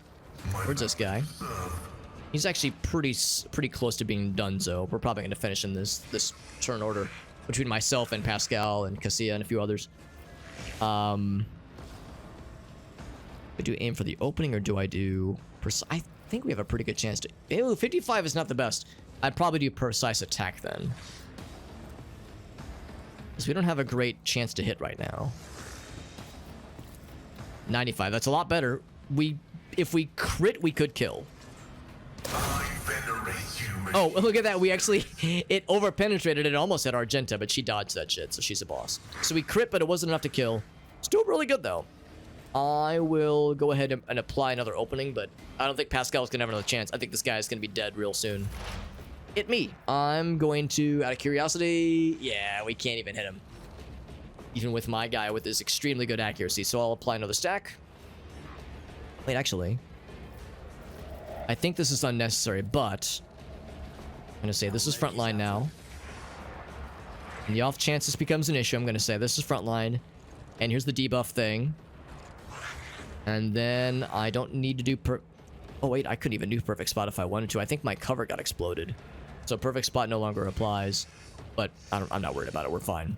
I guess another stack, sure. It's a little bit more damage. And then this thing. Unless 9% chance to dodge, he is dead. And then there's 2 more things. Oh wait, no, he devolved. I remember this. I remember this from Bolt Gun. You killed the Pinky boys, the little ready boys, the Pinky homies, and they split off into 2 blue boys. That's right. I forgot about that. I should have prepared for this accordingly. That was the thing we saw in Bolt Gun. You kill the powerful Pinky fellas, and they split off into 2 much weaker blue fellas. So, that's pretty cool, but I'm not worried. And would you look at this? He's not even in the turn order. Just 2 bad guys are left. It's the 2 blue horrors. The red horrors are is gone, obviously. So the leader is out of the fight for all intents and purposes. I would take an attack of opportunity, but I think it's worth it. What I want Cassia to do. I guess I could still do that. Yeah, not from this angle.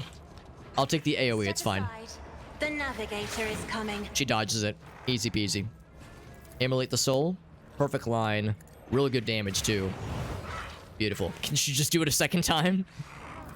The fact that I can just do this twice is hilarious. Yeah, easy. Easy peasy. Oh, that was weird. Oh, it was a scripted thing. So what happened is we killed him. We removed all of his hit points. But, oh, look at the screen shaking like that.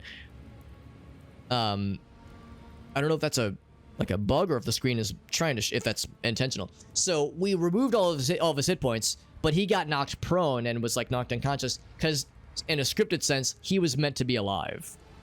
Yeah, exactly. So she's punching him in the face. Blasphemous heretic, she says. Is the screen shaking because there's like going to be an earthquake that summons a mega demon, or was it a little camera bug? Yeah. Yeah, no, I was wondering if it was like the earth is about to open and Mega Satan is going to smack us with his giant testicles or something.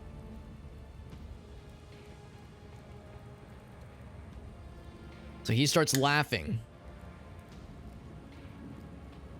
To the corpse on the throne, he says. Which apparently is like, I don't know much about Warhammer lore, but apparently there's something about the whole Emperor thing. The God Emperor being a corpse on the throne. Yeah, that's right. The Satan taint. He says, "Didn't you flee from us shedding tears?" Her eyes burning like embers. The Adepta Sororitas. The Sisters of Battle. I've never fled from heretics and betrayers of humankind. But, like, something he said wounded her, affected her. Yeah, it's a thing. I don't know much about it, but apparently comments like that have some weight to it. He's just trying to get under your skin. He just wants a quick bullet to the head instead of a bonfire. The heretic must be interrogated. More camera shake. It's very weird. I don't really like that camera shake effect. It says, what do you want to know? I'll tell you myself. We are myriad everywhere. So we've heard the same kind of cult shenanigans before. First Reich Minoris and now here. Pascal's like, don't worry, I have implements. The purpose of these items is not for disassembling machines. I would recommend precise targeting of ganglia. Ganglia. Hold on. Okay, quick ganglia check. Quick, everyone do a quick ganglia check. Who here up? Who up right now playing with day ganglia right now? He does chuckle, but he does pale a little bit under Pascal's calm, probing gaze. How do you know Argenta? He says, not on Footfall, in another place. She flew right in like a bird into a snare. But she knows about, but she mentions Salus Prime. What's he talking about? A planet? She says, it doesn't matter. I know these heretics, fought them and was gravely wounded, but I never turned my back on them. If you've seen me before, someone among you must know a way to get there. Do you have your own ship or a navigator or something? He says, we have all these things, but our paths are not for you. The true god spins his web and you are but a fly caught in it. But where's the spider? He's just a fucking incoherent nonsense. I need something more coherent. She says, I'll tell you more about what the events that he's describing, but not here. What's this whole true god nonsense? Yeah, there's nothing else. Just fucking end his ass. Yeah. The end is nigh. Yada yada. This whole doomsday cult shtick is getting real old, real fast, home dog. Yeah. Shrugs nonchalantly. All right. All right. So we fulfilled the request. We're all set. The astray. I keep thinking it says ashtray. The astray quest is done. So gain some experience. Round up what remains of the blasphemers. There's probably some more in the quarantined areas if I had to guess. So, pursuing of heretics. We need to talk, but wait till we get back to the ship. And we'll talk more about this Salus Prime encounter that she described.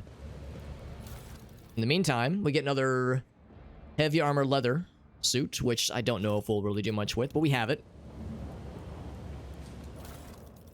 And okay, we've got more of these, and an adherent hood. Heretical hood, that is. Psychic power attack, they restore 2 AP or take 10. Whoa, wow. Take 10 warp damage or restore action points. Ooh, don't love that. Don't love that. Plasma pistol, I'm thinking maybe I'll hang on to it. I don't know. I mean, the only person who really benefits from that is Pascal, and he's got a much better shooty pooty absolutely. Yeah, his is much better. Better range, better penetrate. Yeah, it's just better across the board. Let's add that to the cargo. I don't think we need 2 of these. I'm gonna add that to cargo as well. I already have 2 of them as it is. Yeah, I think I'm gonna add both these to cargo. Yeah. Like the rest of those. And then... see anything else? There's a few little side paths to explore, but nothing too crazy. The Horus Heresy, okay. So the Golden Throne is an artifact, okay. Split his consciousness. Okay. So they're keeping the mind... right, I gotcha. That explains the corpse on the throne. Right, okay. Yeah. Hence why we're doing all we can to keep him alive. That makes a lot of sense. You see, out of curiosity, White Flare, you said in Warhammer 30k. I'm guessing you probably meant 40k. Unless there's like another timeline that precedes 40k. 40,000. But I'm guessing that, yeah, you meant 40k. And unlock this thing with our cool tech use. Yeah, I've heard like little blips about that whole thing. The whole Corpse Emperor thing, but that is some interesting intel and some dramatic intel for that matter as well. Yo, what's up, Eagles? Eagle Wiggles. Would he come back healed if he were to die? Always keep my options open. I guess we don't know. I guess there's like some amount of this that is maybe still up for interpretation. Anything back here? 10,000 years? Oh, so yeah, so you really meant 30k, which is to say he's been kept alive for, wow, 30,000 years. Or his consciousness is. Fascinating, yeah. Shit's fucking wild, dude. I always have a backup plan. I see there's like an area back here. Oh, I didn't see this. Okay, because we came from... wait, where did we come from? Where did we come from, Cotton Eye Joe? Oh, I see. Okay. So yeah, that's all there is for the cultist layer. So we still have the warehouse and the endurance, the marcher's endurance. So his soul is immortal. Have to find him. Oh man. So yeah, so that's a gamble then. That's a wager that would have enormous consequences. So it's kind of delicate then. That's a delicate situation. Nobody probably wants to admit it. Nobody in the know at least wants to admit it, but it sounds like it could be a very delicate situation. Let's go to the warehouse. I'm feeling lucky. Maybe not lucky, but I'm feeling the warehouse. Yeah, factory worlds. Yeah, it would upend so much. Yeah, starving to. Yeah, it would upend so much of the Imperium. All this technological progress. So much of it would be enormously hampered. Yeah, there's all this negative aspect to letting that happen. So yeah, I'm very much in line with what you're saying. Yeah, no real need for the improved body glove, because everyone else has much better stuff. We either have the sin skin or we have the psychic body glove. So I'm just gonna add that to cargo. I think I'm gonna add this to cargo too. The only person that can use it is myself and Adira. Actually, no, only Adira can use this. And the 10 warp damage is rough. I mean, she does resist warp damage. But, no. Oh, wait, no, irreducible. Oh, shit. Yeah, it's not worth it now. Add it to cargo. Get it out of my sight. It's cool, but it's just not worth the gamble. Not worth the gambit. momentum whenever they kill 5 enemies in a row in 1 turn? Well, the only person that even has a chance of doing that is Cassia, so I guess I'll give it to her. 5 enemies in a row in 1 turn. That's pretty sick. I mean, it'd be cool to give that to Argenta. Or she already has really cool war boots anyway. Yeah, that's wild. Yeah. Anything else? We still have this thing. I think I'm gonna cargo this one. I don't know if that's ever gonna really come in handy. I guess unless there was like a known coercion check we really, really wanted to make, then maybe. But that kind of takes that. That's like some save scumminess I'd rather avoid. Is there anybody that could benefit with having a one-handed flamer? Of course, neither of them. Actually, she's the only one that can use it. Not even my guy could use this. Yeah, I think I like her having better range more than slightly better damage, so I'll hang on to it for now, I guess. Grenades cost less, and it doesn't count as a. Oh wait, and they take more damage. Okay. Yeah, that's fine. Keep the rest of it. On to the warehouse. To the top or get left in the dust.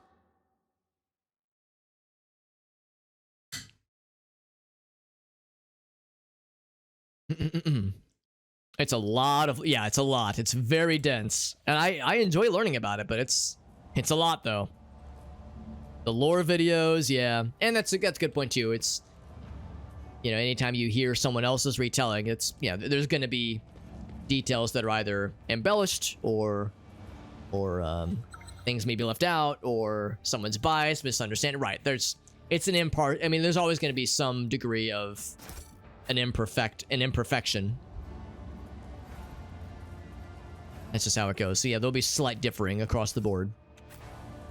But it is interesting. Yeah, I'm 100% in agreement, and I do enjoy it. But I see we have almost guaranteed to have some kind of combat with all these explosive barrels. Like Doom explosive barrels just waiting for a big old splody to happen. So is it going to be cultists? Is it going to be gang members? The Anvers gang? Who knows, man? Your guess is as good as mine, dear viewer. But the fact that they're highlightable in red means that there's something not great awaiting. Some goods over yonder. Goods, some goods. Oh, I don't trust like this. I don't trust like that. Looking for a car that talks. I don't trust like that. Take those. I'll take those too.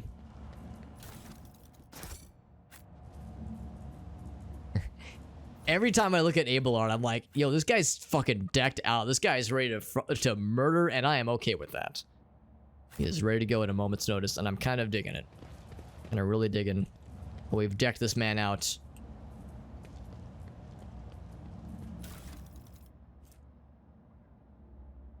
And the wearer scores a critical hit with a pistol. The next attack with a pistol costs 0 AP. That's an equipable thing. Now, did I know about this? Because that looks vaguely familiar. What's it called? Holster. Holster, but I hardly even know her. Now, oddly enough, holster brings up a lot of results. Because that looks vaguely familiar. Oh, it's because the icon's the same. Okay. Yeah, it's okay. That's why. That's why. So I think I know the answer. I think the answer is we've never actually seen this before. It just has a suspicious... Yeah, that's all it is. Okay. Because I was like, yo, that's actually kind of cool. Do I have more of those that I've unknowingly cargoed? But seems like the answer is no. I'd feel awfully silly if I was just sitting on a bunch of these. So yeah, there's no reason. Yeah, that's fine. Okay. So yes, I will collect that. Now, it doesn't really have any benefit right now because my guy... Oops. His offhand is a shotgun. Abelard does not have any ranged. His is a rifle right now. But maybe later people will have some pretty good pistols. Right now everyone else has snipers. So yeah, it might come up at some point. Let us not dawdle. All these barrels. It's still a little bit sus. Maybe because we went ahead and fought the Anvers gang. Maybe that is the game's way of saying that, alright, if you had not beheaded the snake by killing the Anvers leader, maybe we'd have to do a bunch of fights now. Or maybe we have to fight our way out. Because we are nearing the end of this strange, strange place.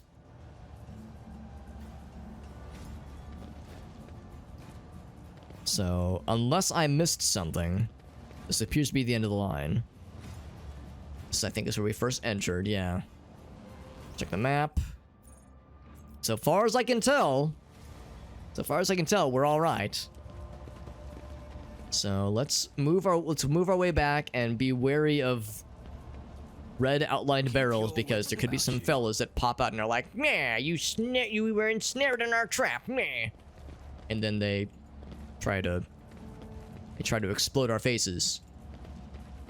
In fact, for that matter, I can't even click the barrels if I wanted to, so I couldn't intentionally blow them up unless combat were to happen. So yeah, I was expecting some shit to go down, and shit neither went up nor down. And go into here? And I like jump over this. I was like, there's a thing in there? I don't think there's a thing in there. I can't like blow up this wall or anything. Oh, okay, never mind. I'm just gonna walk through the let me just walk through the wall. Hey, you know, sometimes you just gotta walk through fake walls that aren't real. I guess that answers my question. Yes, you can go in here. Can I just keep... I was gonna say, can I just keep going forever? No, there very much are some real walls. Okay, well, that's good. Right, warehouse was real chill, actually. I was expecting the worst. Horus was it? Okay, Horus was the name of the person. Okay. So the Emperor had to step down from his ivory tower and kill the guy.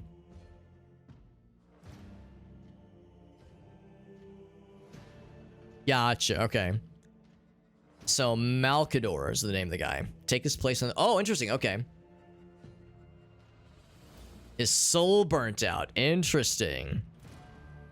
The Emperor's been on the... Okay, so the Emperor is not just like oh, he's... The Emperor is actually not that special of a guy. He's just a puppet that acts as the... No, the Emperor actually is a true badass. And Malcador was like the best, like the next best person that could have potentially held it down. And yeah, his soul ran out of fire, ran out of fuel, and however long it took, the days or hours it took, while the Emperor was taking care of business. I guess the implication there is that the Emperor will eventually himself run out of fuel.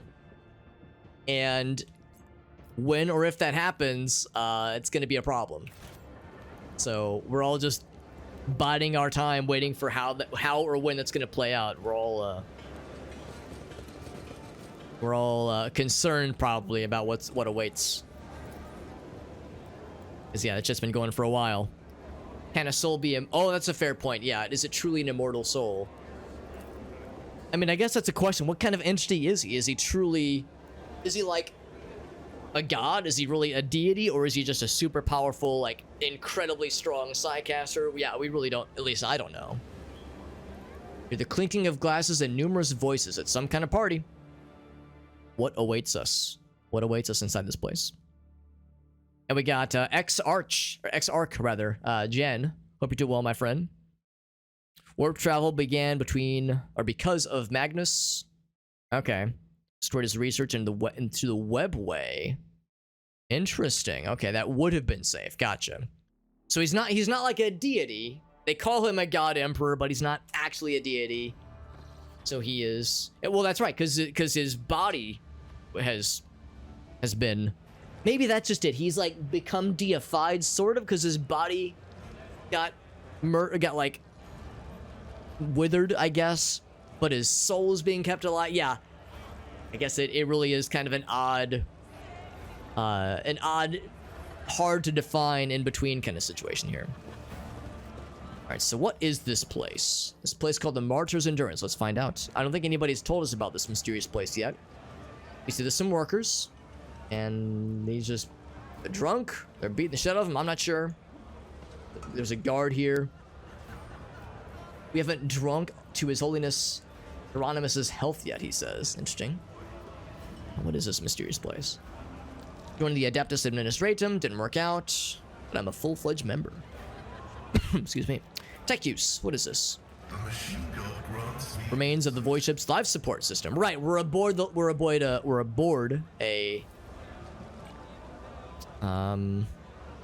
the air feels nicer in here. Yeah, we're aboard a kind of a decommissioned void ship. This is a waste of station space. Whoever dismantled it decided to leave the life support stuff in place. Just gonna help you. Brand looking folks here. Okay, want to buy me a drink? You come here often, big boy?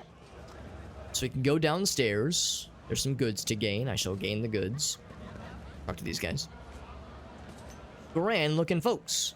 Am I a grand looking folk? Octavia, the owner, keeps interesting things under the counter for her friends. How do we become a friend? Asking for a friend.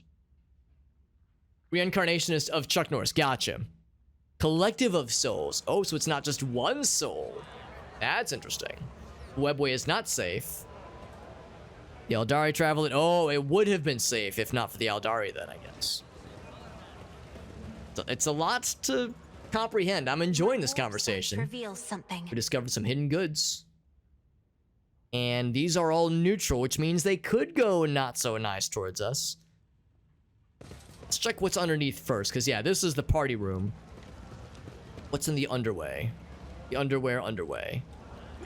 We can't see it because this thing is heckin' blocked. So we have to find another way around.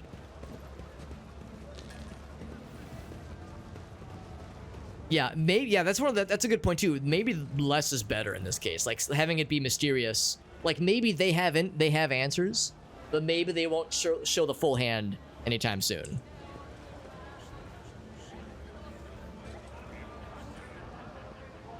Yeah, that's part of the debate. I like it. That keeps things interesting.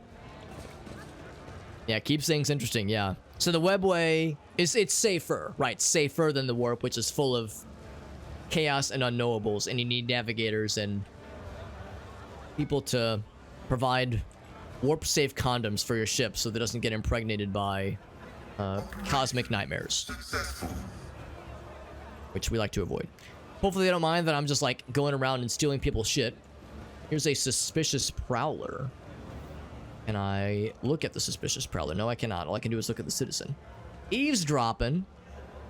Why don't you clear off, he says, presumably with some kind of accent. A nondescript accent. What? Eavesdropping. I'm gonna take that. I will use my Medicaid check to investigate this. Lumps of sawdust. Toxic waste that is sometimes passed off as ordinary nutritious starch. Ugh, gross. As long as the Emperor's light shines from the throne too. Yeah, because of the navigation stuff. Right. He's the lighthouse. So you need, that's the thing. You need disciplined navigators to hold it all together. You need, of course, the Emperor's light.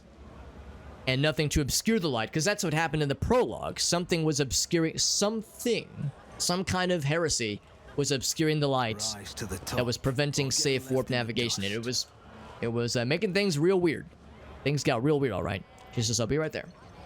She's a waitress. So yes, so long as all those things are insured, then yes, you're good to go. But otherwise, it do be scary. Do be scary. Citizen. This person's just slinging it back like a real weekend warrior. Everyone's asking me to buy them a drink. Oh, cutscene time. Who are these nice individuals? Octavia, there she is. That's the lady. That's Jay. No idea. I just might. That's the second bottle. If that's Jay, where's Silent Bob? Joy Hidari. I know. Hold your applause, Alex. You're hilarious. I'm so charming, aren't I? Scion of a Grox and a Brohan want from me this time? Oh, wait, I don't really care. My sole plans for tonight are drowning my grief in a sea of Amasak. We'll give you grief, all right. Get out! It's opening fire in the middle of a bar like this. Yeah, one of them runs away. What a chump. Don't think so, Ashma. And tell Falco to come himself next time. Falco? Where's the rest of the Star Fox crew? Dari, I am tired of your mess. Out! Get some sleep. We'll talk about. I'm tired of you just murdering people in my bar and just acting like it's NBD. Can't you see my soul is full of sadness? Have you no heart at all? And then Argenta is like, hey, do you want to talk about what just happened? In peace. Yo, maybe she'll join us. Have we met somewhere before? Maybe this cool pirate lady. I thought she was Fidelio. The way they were describing it, I was like, yo, pirate sort of person. Cool, like assassin, badassery. I was like, yo, maybe she's it, but she's someone else. Somehow known by the liege of this place.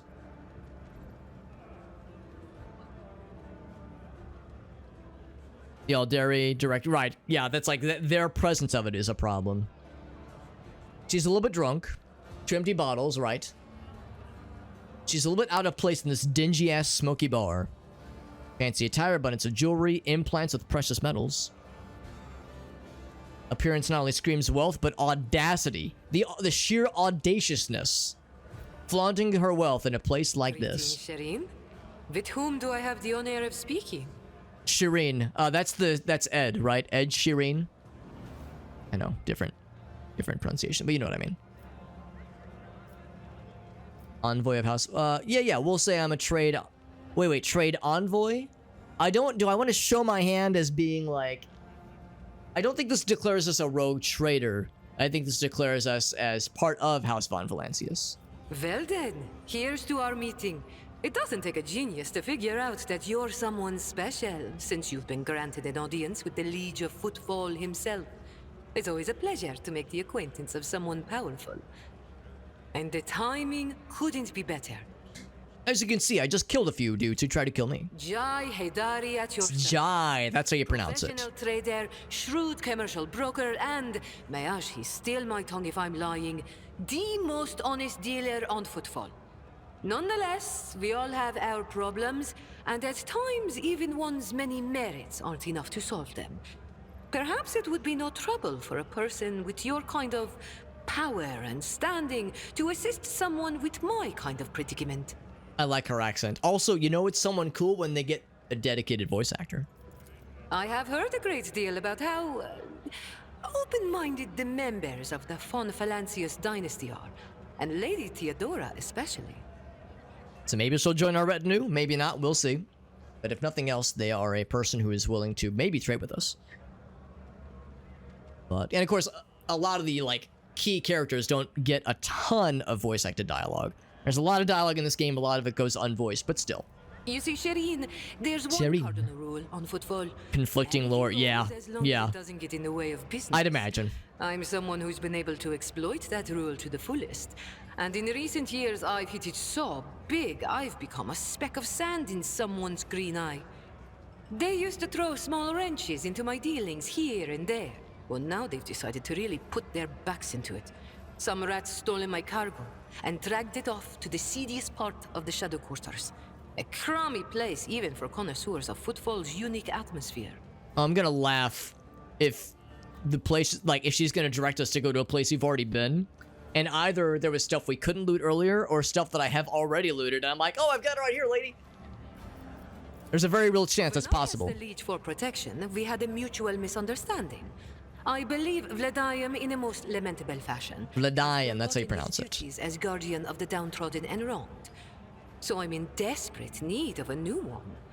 And you, Shireen, fit the Shireen. bill perfectly. I like how she says All that. I need is for you to drop by one dark corner of Footfall Shadow Quarters and pound it into the thieves' heads that taking Haydari's property carries certain risks. It's gotta be the warehouse. There's no way. It's gotta be the warehouse. There was also planned stuff. Yeah, I'd imagine. Didn't somebody say that there was like some kind of snafu where Games Workshop did some kind of timeline fuckery that maybe some people liked, but a lot of people were upset by. Also a hydrate from Aleph. Thank you, my friend. and they either like changed course, or they course corrected, or they said, just kidding, they control Z, they did the undo. There was some kind of snafu at some point, but yeah, I could be wrong though. Commerce test. She is a serious operator here. The laser's refusal to help means the loss of a potential ally. Jay is encroaching on his turf. Okay. Vladayam is not responsible for the disappearance of Jai's cargo. He will benefit greatly from it at least.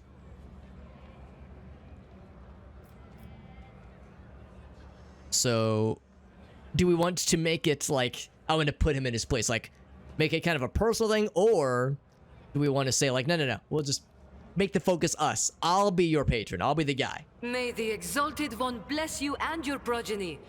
Then here's what we'll do. We shouldn't be seen together before we make it to the safe house. I'll head there first. I'll take my own special route so I won't be spotted. Special route. Some red yeah.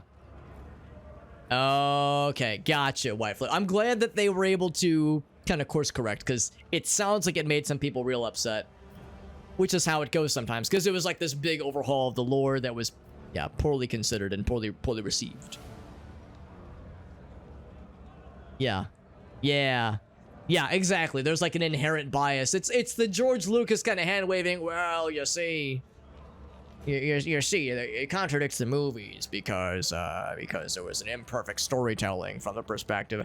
I hope you like my George Lucas impression, by the way. But yeah, there's that hand waving. You can always use the magic power of the this supersedes all other canon things, so don't worry about it. Right.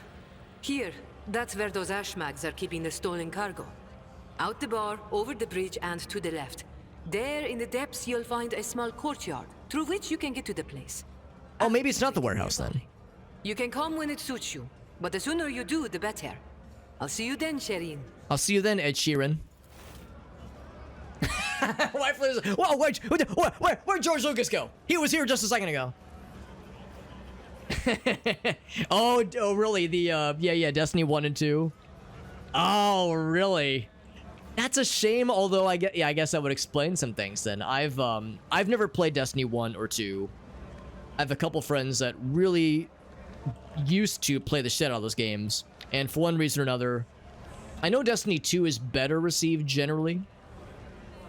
Generally was better received than Destiny 1, but I know some others were for one reason or another became disenchanted with one or both games. And yeah, I guess part of it was from some of those lore situations, and then DLCs and expansions that retcon things and then said, oh, never mind, to other things, and hand waving, and yeah. So I guess I would rather, on the one hand, it's a shame that it got to that point, but on the other hand, I'm grateful that the powers that be recognize, yo, this is pissing a lot of people off.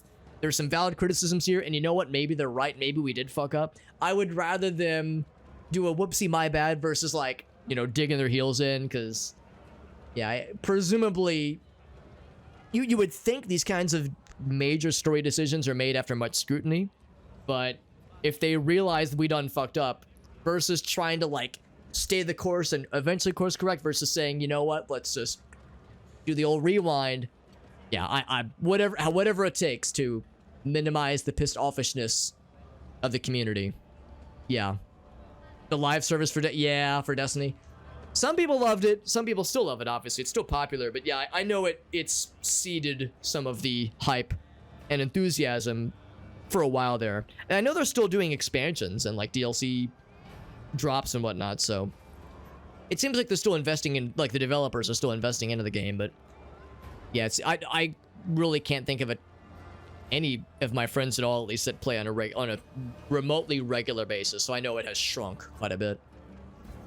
Yeah, oh my god, yeah. What's worse, the unreliable NPC narrative or the it was all a dream narrative? I'll take the unreliable NPC explanation over the it was a dream sequence any day of the week. It's in hibernation.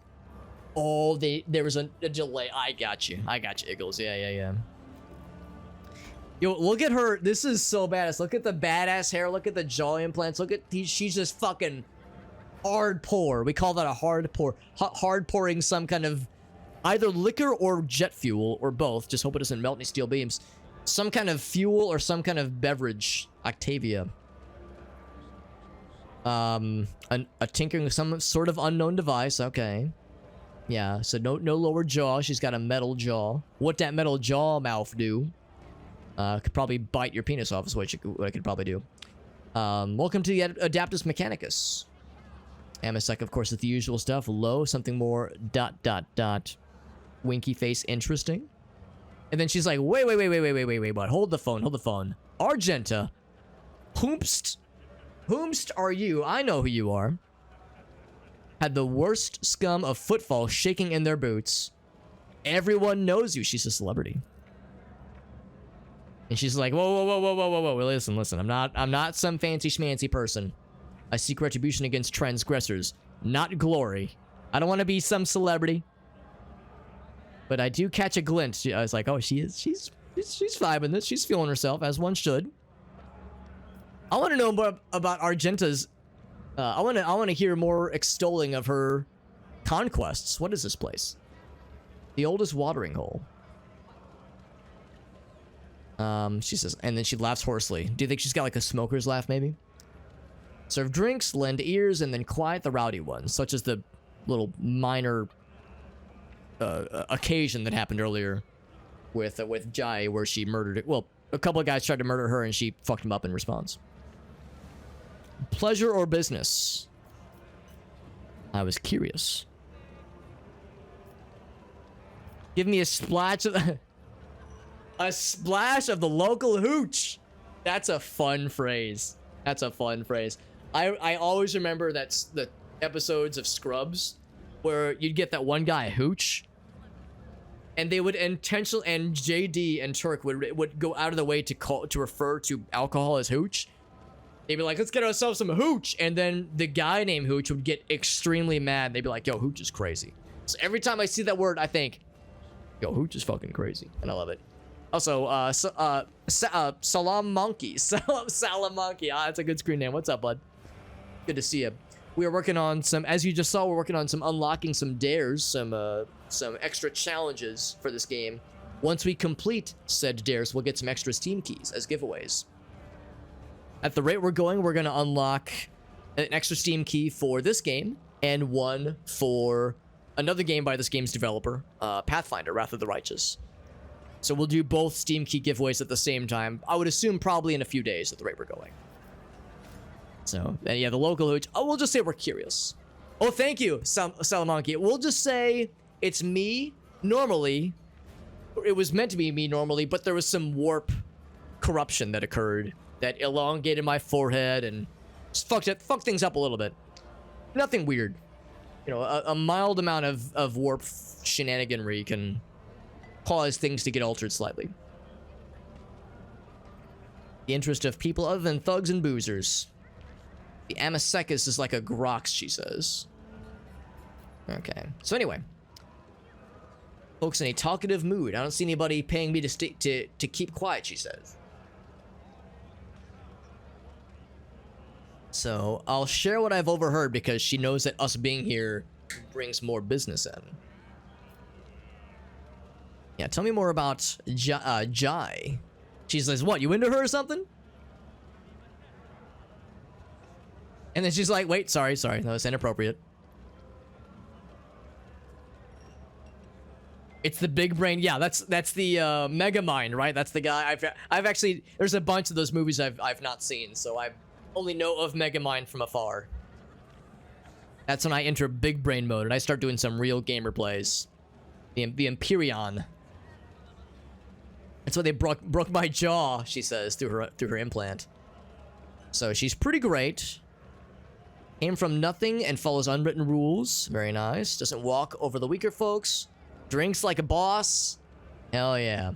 But she's on the wrong side of Vladium, which I think is the name of the liege. Ties to the Casabalica. Successful crime syndicates. Right, okay. She should get off while she still can to kind of let things cool off, but she probably won't. What is this place? Kind of an odd name. The deck of the Martyr's Endurance, a sacred vessel. Right, a void ship, yeah. What difficulty? This is whatever the standard difficulty was called. Because a lot of times I like to do, like, if I'm giving a fleet of difficulty options, I like to pick one tick above normal. If it's not too much. But I remember in the intro it said, if you go anywhere above normal, it would say, we advise against picking this if you are unfamiliar with the Rogue Trader system. And I'm over here like, I've never played a Warhammer thing in my life. Well, I did play Bolt Gun last year, and I loved it, but it wasn't very lore heavy. It was just a first-person shooter. You don't need to know shit about Warhammer to, you know, to play Bolt Gun. So this is my first real Warhammer game, and I was like, there was a Rogue Trader system. I don't even know what that is. I think it's like a system inside of Warhammer 40k outside of this game. So I was like, all right, since I'm a greenhorn, the greenest of greenhorns, I'll play it safe and just do normal. So I just picked normal difficulty because I got intimidated when it was like, don't do this if you don't know what you're doing. I'm over here like, I don't know what I'm doing. So anyway, but yeah, it's very good. The game has mostly been not too challenging, but the if you know this game, you might remember the boss battle, the end of the prologue, was really hard. That was our hardest fight yet. And it's a pretty tough fight. We've had harder fights in a general sense, but we had more tools at our disposal. In that first prologue fight, you only have a couple fighters, and it's a tough one. It's a tough fight, but I know there's going to be some really significant difficulty spikes in Chapter 3. We're in Chapter 2 right now, but in Chapter 3, I've heard things get real tough, like real tough. Aurora, oh my god, yeah.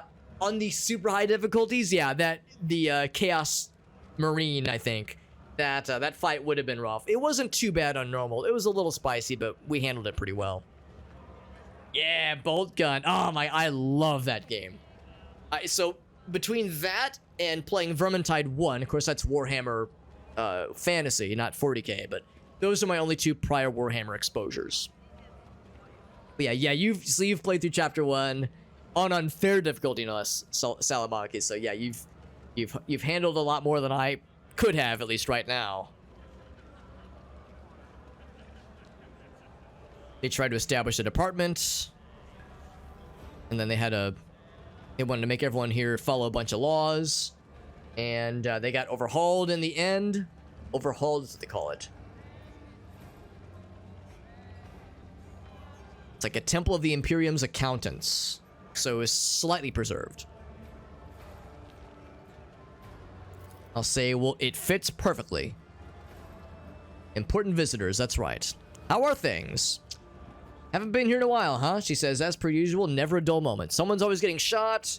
Some rich guys on a safari to hunt commoners. Liege makes all the local shenanigans, or makes sure it doesn't get in the way of business. And there you go. And yo, Kasumi.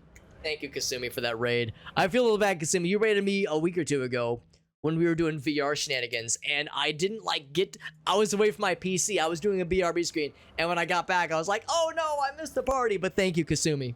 Kasumi, of course, is a friend of ours, and Unstables. We got some mutual friends. Kasumi does a lot of collabs with Unstable, and in fact, we might be joining Kasumi and Unstable on some Resident Evil shenanigans with a co-op thing they're doing on their channels.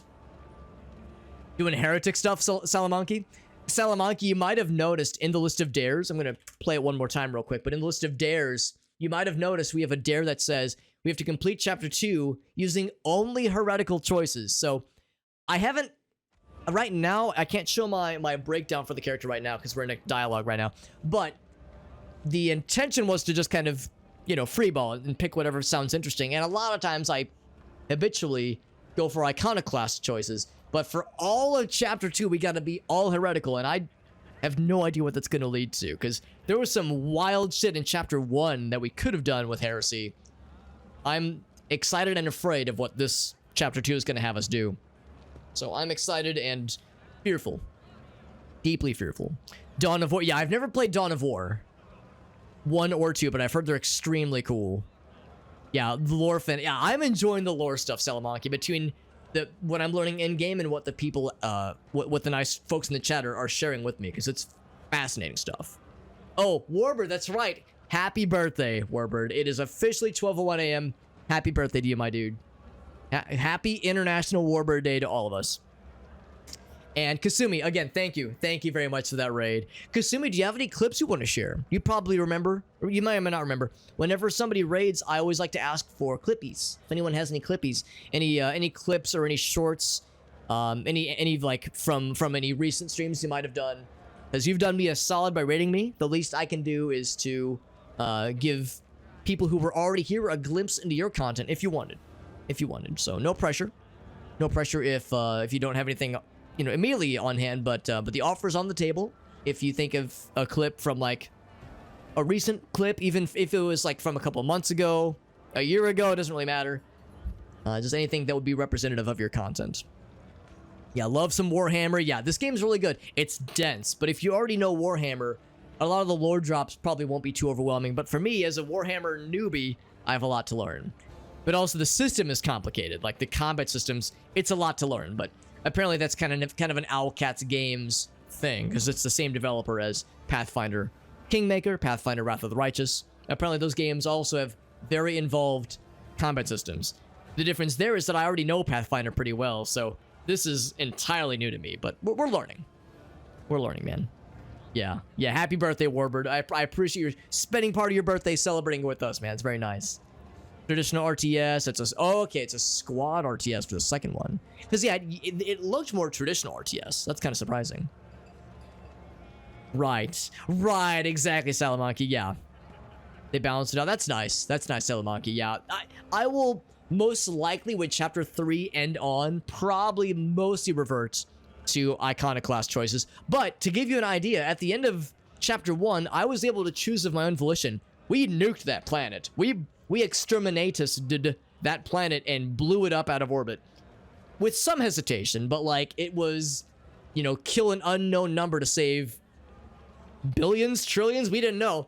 It seemed like a calculated risk that was maybe worth it. So I did it. That upped the dogmatic choices, and I held on to the blade for a while. I eventually gave it to Heinrichs, but we did bank a little bit of heretic points, so I wasn't fully in on any of them, obviously.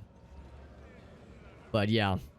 Hey, what's up, Rogue? Yeah, Soulstorm. I've never heard of that one.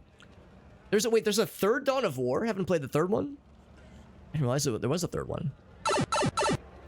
All right, so what else do we got? So right now we're talking to the owner of this very well beloved bar that is like kind of a mainstay for this place we're in. It's called Footfall.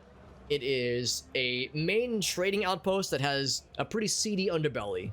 There's merchants, there's pirates, there's what you would expect, but there's also some cultic activities happening. There's heresy happening underneath, kind of underneath the surface that we are trying to help address.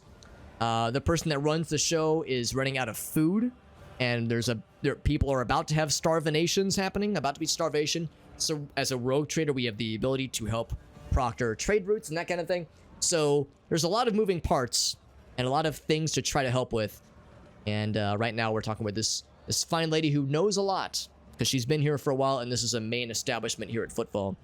So we have lots to do. A connoisseur of booba, as anybody should. The Nar Shaddaa of the Coronis Expanse, if those words mean anything to you. I know what the Coronis Expanse is, sort of, in a vague sense.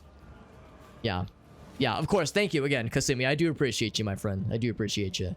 And I look forward to some Resident Evil shenanigans with you and Unstable in the probably not so distant future, if I had to guess. I know there'll be some setup for that kind of to do off stream to get it all running smoothly. She says, with every passing day, it gets harder to find food. Right, again, the starvation is going to be not good unless our guy is able to help. Because yes, lots of ships are stuck because the mall is closed, hence the starvation. That's a problem. Taking a toll on his authority, right. If it wobbles too hard, it's going to not be good. Give me the latest deets. Tale from a tipsy Voidborn. From a cargo barge. Exit the warp halfway through Furibundus and the Aviora system. Shuttle wreck adrift, she says. Registered to the inevitability of triumph, a merchant ship that disappeared decades ago. So that's what Argenta, in some degree, experienced, right? Where There was a ship that got knocked off course, and it eventually arrived to its destination, but like decades after it was expected. The people on ship had not aged that much, but in the rest of meat space, yeah, reality had persisted for like decades. Cargo holds brimming with valuable goods, but never made it. Right. So if we could find whatever's there, we could get some goods. That's a good rumor. The inevitable triumph. Bawling about it, how his crew tossed out a whole shipment of cargo along with the trash, and it was his fault. He had the fact that he immediately went on the run. Okay. Discovered his blunder, he would have been executed. Okay. So it was between Footfall and Winterscale's realm, which we just came from, I think, actually. The 100 Dreams, Crossroads, and Langren's Belt. Another rumor. Acquired. Hell yes. It's disrupted. People are starving. Oh, yeah. Yeah, exactly, White Flare. It's not a good look. Can I get a splash of the local hooch? Pungent smelling liquid fills the glass.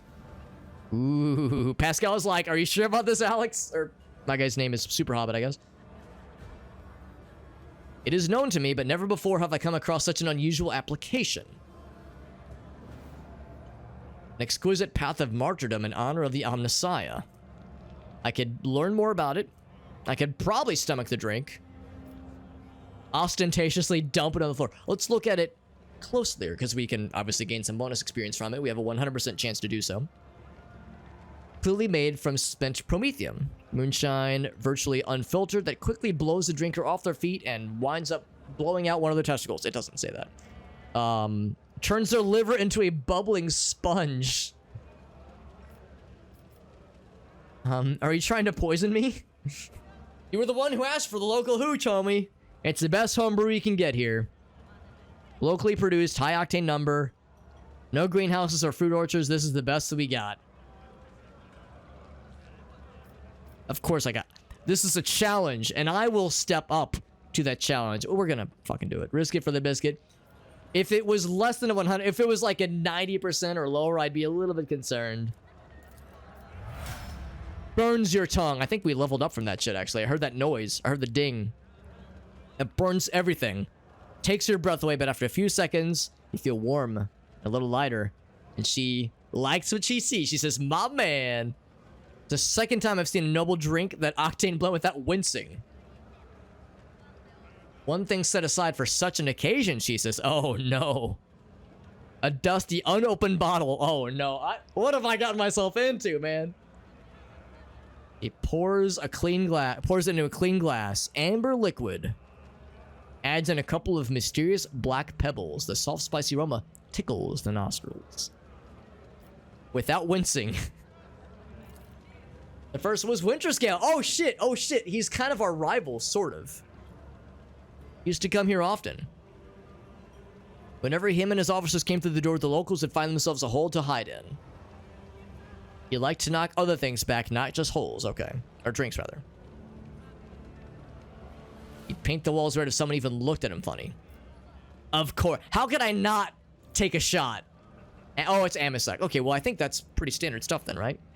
Make out a hint of spice. Flavor of the oak barrel. Yeah. A little more at peace. You reach the bottom of the glass sooner than you think. So there was no fucking motor oil in that. That was just something chill. Give me something strong. I'm scared. I'll do it. I'll do it. Just sorry, that's the last one we got, homie. Last bottle of that for the year, at least. All right, that's okay. That's okay. I'm glad we were able to get her her respect from that little moment there, and we got enough experience from that last. I think it was the toughness check. It knocked us over the edge of being able to level, which is exciting. We'll level up some folks as well. If you keep going the way we're going, you're gonna wake up naked elsewhere. The Temple of Dibella. Dibella is a name that sounds vaguely familiar. Can I just get naked in game without getting drunk first? It seems like too many steps. Can't we just have some tasteful nudity without, requiring a chemical inebriation? What's this, by the way? It can't be used to contain a cheap Amasec. For the sake of attractiveness, it has been enriched with a, what's it called? Deodorizing agent. Okay. What else we got? Suspicious prowler. I don't drink while, I don't talk while business. Or I'm sorry, I don't talk business while drinking. They're all prowling suspiciously. Oh, really, White Flare? That's fun. When I think of stuff like that, I think of Oblivion when you get to cast a spell that causes an orgy to break out in a very hoity-toity meeting. It's not exactly an orgy, but it is a lot of nudity. And it's meant to make people horny. But people just panic and run away screaming. But, you know, in an alternate universe, it causes an orgy. So some plentiful food stuck to the sides of the plate, so that's a good time. That's a good time. That means, it's got the good stuff then. He says, I feel so miserable and nobody would listen to me. Gordy Skatov. It's your story, buddy. Flabby man in worn clothes. He's not that flabby, just very bearded. Just drinking some cologne. Yeah, deodorizing agent, exactly. Murky booze. Large piercing eyes full of sorrow, a stark contrast to his unkempt appearance. Does anybody want to... He says, I'm so lonely. Is it possible that somebody wants to talk to me? Gordy Skatov, architectural historian, he says. Pouring my heart out to have you disappear in 10 minutes. Woe is me, is what he's saying. Hey, what's up, Raylan? Making people horny and having an orgy. There you go. It's... Honestly, I haven't done my job right as a streamer if I haven't caused at least somebody's genitals to quiver with anticipation. No, actually, we're talking about Oblivion. We're talking about Skyrim and Oblivion, because there's quests where shenanigans happen, but also if we're just inspiring orgies in general, then yeah, I'll take it. We'll freaking take it. He says, I'm the unluckiest historian in the entirety of the Imperium. Born 2 sectors away, influential family, studying every scholarly work there was to find here. Okay. Everything was good until one day, a cursed and blessed day, so dramatic. Possession of something special. It's a book or an album or something. The leather cover. Bindings and book and pages well worn. My Undoing, an authentic booklet titled Dwayne's Design. That sounds familiar. One of thousands that were printed centuries ago in the times of Footfall's construction. Cassia likes to read. She likes books. And so she's interested. There you go, White Flare. That's the ultimate getting too drunk experience. It all leads back to Skyrim. Skyrim's intro. So Lord Parsimus, right, the founder of this fine establishment. Or not establishment, but the founder of this locale, this place. Describes in detail what Footfall was meant to become upon its completion. Okay. It was going to be great. It was going to be great. Lots of flying buttresses. Archivolts of the exterior arches. Elegant arrangement of balusters. Everything was going to be amazing. And the interior, oh, it was going to be beautiful. Cyclopean light tubes that catch the light of furibundus and use it to brighten the halls and the hearts of the asteroids, he says. Amazing. Stained glass windows, mosaics, bas-reliefs, statues, naked statues, people masturbating. Okay, anyway, I'm making it weird. For once, I'm making it weird. He stands up. He's tracing the outlines of arches. He's like prancing from tabletop to tabletop, knocking over glasses of wine and spilling food on people's laps. Kicks a dude in the ass by accident. And then Idira's getting bored. I will keep listening. Anyway, he's like, oh, sorry. I got a little carried away. But anyway, this thing left such an impression upon me. I couldn't think about anything else. Says I wanted to give my life just to see this incredible station. Gathered all my savings and set out on the journey. Wife, let's just keep going. I'm almost there. Yeah, two whole sectors. That's a lot for a common citizen. One ship after another, at times being forced to stay on transfer worlds, waiting for a vessel, head in the right direction, or for warp disturbances to subside. 107 years. I wonder how long the average person lives in Warhammer 40k. Of course, he does have some cybernetic enhancements. Natural cybernetic male enhancements, if you will. Oh, never mind. In real space, that is, yeah. 30 to 35 years. Okay, so standard life expectancy, more or less. He says, finally, I reached my dream, and he sees a dump in a place of exquisite portico. That's a cool word. Metal anthills clinging to the columns, marble tiles pilfered by paupers to use as cladding for their hovels. He says this was supposed to be an amazing place, and instead it's a shithole, man. Yo, welcome home, Arctic. Glad you're home, buddy. Hope it was an okay flight. I know you were chilling here with us as the flight was ending, which is super cool, man. Hope it was a nice trip. Hope it was a fun trip if it was like a, you know, like a funsies trip and not like a crappy business trip that is lame and sag. Okay, sounds good, White Flare. Shovel some snow. Oh yeah. Yeah, I know a lot of folks on the East Coast are getting it real bad. We got like no snow at all, honestly. We got a little bit on Friday, but it melted by Saturday morning, so we had nothing. Pretty easy here, honestly. We're supposed to get more maybe tomorrow and Tuesday, but I think it'll also be pretty minuscule, generally speaking. He says, it's been a dozen years since I came here, and I have not recovered from the shock. Still, he had his expectations way too high. Yeah, that would do it. Not everything from the book would exist in reality. He says, maybe there'd be some good things, but this place sucks. The warp, like a shameless thief, stole the short span allotted to his servants. What sense is there in spending half your life on such an enterprise, only to lose your spirit and waste the remaining half on nothing at all? I mean, yeah, he did spend a lot of his life trying to get here. And yes, the disappointment is palpable, but like, you know, no use just wasting it away being sad. You gotta do something, man. Do something with your time left. Don't just be sag. Oh, that makes sense. Right. That's right. Yeah, I did see like the images of the food you'd made. That's so fun, buddy. Oh my god, yeah, the heat's set real low, so it's probably real chill right now. Yeah, I don't know about you guys in the East Coast. We actually had some pretty good, not too cold. I mean, it was above freezing at least, but yeah, still not great. Couple days there. I think it's supposed to get cold maybe around Wednesday or Thursday of this week here in the Midwest at least. So I hope it's above freezing at least, but yeah, I'm sure it's real frosty in there. But that's the wise call. I mean, as long as it's above freezing, make sure the pipes don't freeze. That's really the best you can do. Ink and paper can lie and cause pain, of course. Does this mean all I've ever read about? Yeah. Can the supposed non-fiction section actually disappoint me? Yes, that is true.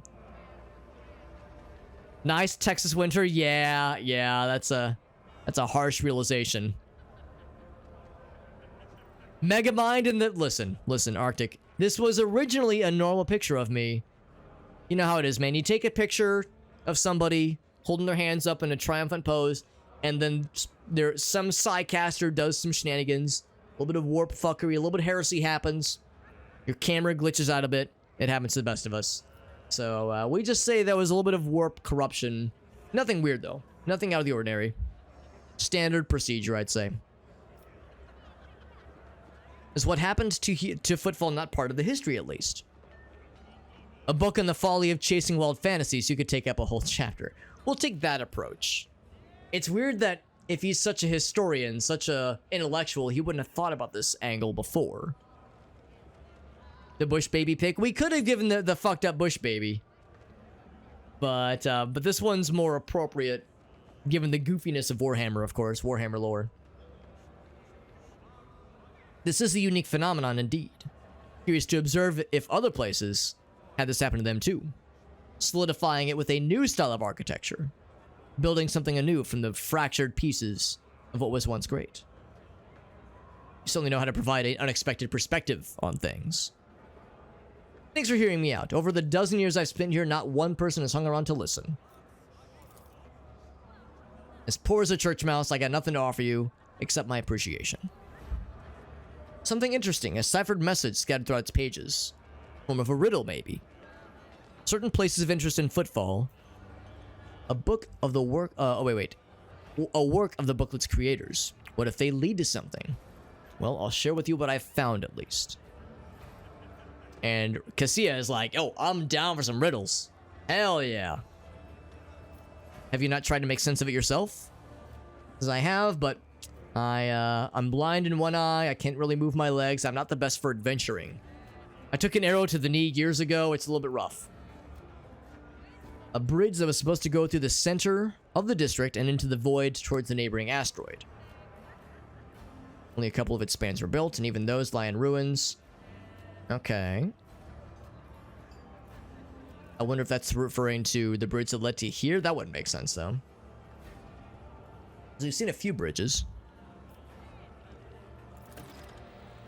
So, of course, it's a rumor. Yeah, it's a rumor. Lantern of the Great Cathedral. Guess we've not been to the Great Cathedral yet. The atrium, yeah. The nave of the former... Oh, okay, the former little cathedral. Gotcha. Oh, those are two separate locations. Little Cathedral and Great Cathedral. That was supposed to be a single room. It was never built. Okay. Construction was underway when Dwayne died. Gotcha. The lantern from its dome has been built and has survived. Okay. Chapel of St. Drusus the Warrior. Okay. It says that's all I know. So around those two locations is something. It's a location. Yeah, I know at some point there's... we need to go meet Jai for something. And I wondered if it was going to put us near the warehouse. Because we actually explored the warehouse on our own earlier. Just to explore around. We saw all these explosive barrels, but we couldn't interact with anything. I wondered if there was something there. But, oh, what's going on with Cassia? A little bit of shenanigans going on with her cloak there. But yeah, I wondered if there was going to be more at a later date when we come back there for another quest. It seems like the answer is yes. Something else is expected to happen there when we go back for more adventuring and more questing. Because there were all these explosive barrels, all these things set up as if there was cover, as if there was like some kind of combat that was supposed to happen. There were no bad guys, just things to loot, and we got some good stuff, but I have a feeling there's more where that came from. Upholstery of the dirty sofa moves slightly. Soft hissing can be heard from the depths of the furniture. Wait. Distinctly heard from the depths of the furniture. A soft hissing. So something... Oh, over here, I guess. Something underneath the couch. I guess what they mean. She hits really hard. Yeah. I'm assuming there's combat. I don't know for sure, but I'm assuming there's combat around that area. So when that happens, we'll make sure to not get stuck in the crossfire. Just as I planned. Menu system looks similar to the design of the internal scan of the fuel compartment. Oh, the rest of that side. Inserted new data in the void chip's CODS data left over from ancient times. And that's how the menu system works. Okay, that's kind of cool. Lumps of sawdust. Right, we already read that one. So I can open that door. Probably wouldn't be a bad idea. Super picky. Once it compiles, it works. That's pretty good. That's pretty good then. So yeah, if you can get it to build, if you can get it to compile, that's a pretty dang good sign because it's super picky. Cause yeah, that's part of the fun of like C and C++. Like getting past build errors is one thing, but runtime shenanigans can sometimes be even harder to diagnose.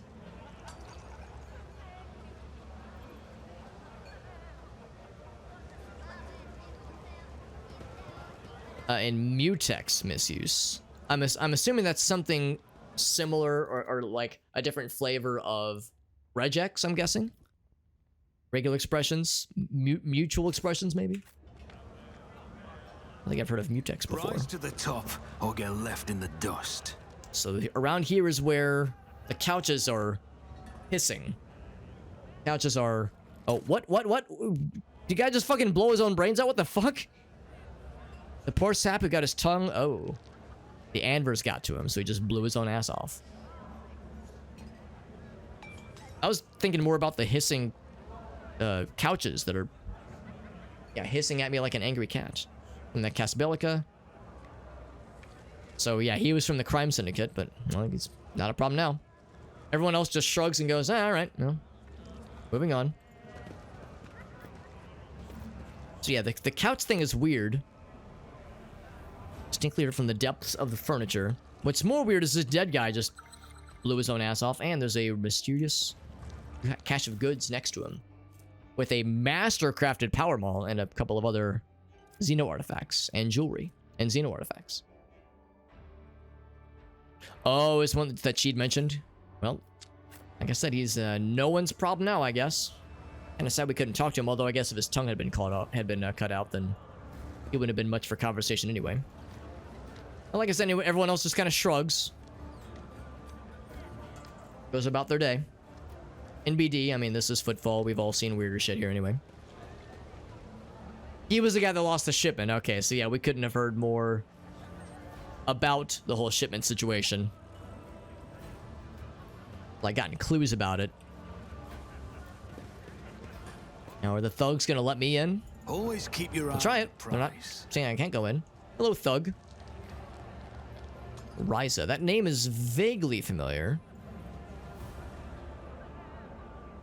Don't mind me, I'm just gonna steal your cache of goods back here. I hope that no one minds that I'm just doing this. Oops, my hand slipped. Let me just steal those while you're looking at me. Mutual exclusions, okay. Oh, I got you. Mutual exclusive, yeah, I got you. I've never heard of it called Mutex before. It's kind of cool.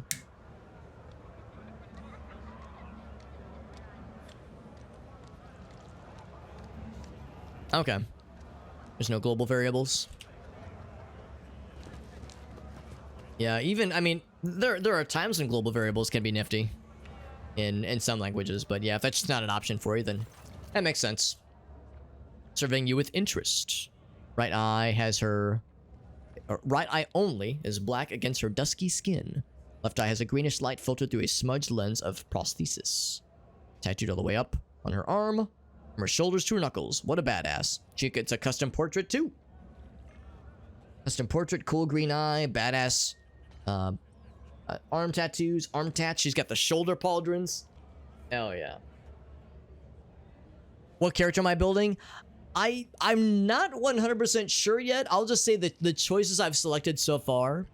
So I'll just say I chose operative for my guy, and then I spec'd into Grand Mastermind, I think is what it's called. So the person that is doing a lot of exploits and like opening up weaknesses to bad guys, and he has a sniper rifle, and I usually play into the sniper rifle a lot. So, like, I get bonuses for not moving while I'm in combat, and I get bonuses for using Deadeye shots. So, sort of right now, a person that, like, is calling the shots, and sniper, basically. That's basically the guy I'm building right now. But it wasn't the intention from the get-go. I'm just kind of flying by the seat of my pants and picking what seems cool. But it's working out pretty well so far. Origin, I actually clicked random, and I can't remember. I'd have to look up. I just picked random and said, what sounds cool? And I just kind of went with whatever I first landed on. But yes, it is a CRPG. A whole ass CRPG. That is exactly what this is. The combat is more XCOM-like than it is like Baldur's Gate, but it's still pretty sweet. Yeah, my guy is not a Sliker. Not in the slightest. But we have, of course, Adira on our side, so she has some Sliker stuff available to us. And of course, we had Heinrichs. He's no longer with us, but he might join up again. We'll see. My bows will fetch you anything your heart desires, she says. So she goes from tactless interest to astonished deference. She says, I know who you are. A high-flying fellow like yourself would land here. The audacious schemes you've pulled off, they're the stuff of legend. Even us crime syndicate purveyors could learn a thing or two. Just I got the best prices. Tell me, who are the boys? I want to know about the boys. Yeah. Yeah, the XCOM skirmishy combat, yeah. The XCOM combat is very good, but yeah, everything else is pretty much old school CRPG. It's pretty cool. St. Cognatius. Cargo was cleaned out. That was probably the guy we saw next door. That was my boy's handiwork. Gotcha. Okay, all right. Fellowship of the... Oh, we've heard about you, and I think we've already leveled up our reputation with them before.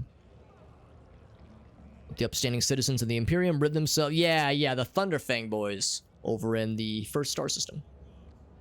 Now, Ablar doesn't like them, yeah.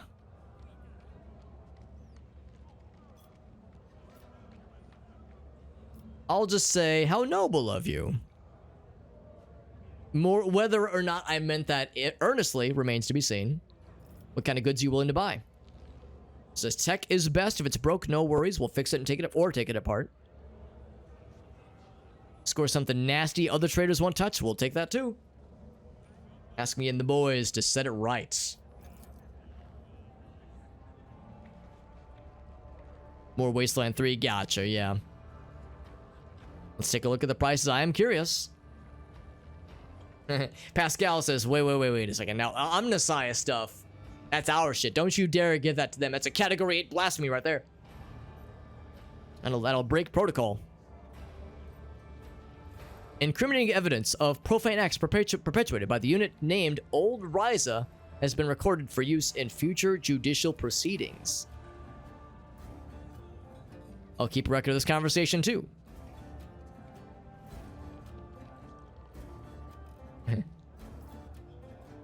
Grandpa Bakval says hello. I do remember that. Yes. That's why the name is familiar. That's why this name is familiar. I forgot about that. I'm glad that came up as an option because I did forget about that. They're good to align with. Well, I'm not intending to go full heretical, but we're definitely going partial heretical since that's what we're doing entirely for Chapter 2. According to our commitments that we've made. Oh shit! No, I don't recognize that one, Arctic. Unless, yeah, unless if it's from a newer season, I might have missed it because I haven't watched the newer season yet, or newer seasons. I'm kind of behind. That old rascal, she says. Old man Bakval, maybe. We've been through a lot of interesting scrapes. The weird and wonderful things we've acquired. Yes. You must have done him some good. 5% a whole 5%. All right, time to look at the prices. What you got for us? I'll take the medikit. A serrated greatsword, which is pretty similar to the other one we have, I think. Now, I don't have the profit acumen to take anything else. But we could maybe trade some other stuff for her, maybe even level up our reputation with her. Now, she likes heretic trophies, Xeno artifacts. It's pretty much what everyone likes is the problem. Take a look. She would also enjoy jewelry or ship components. Not as much.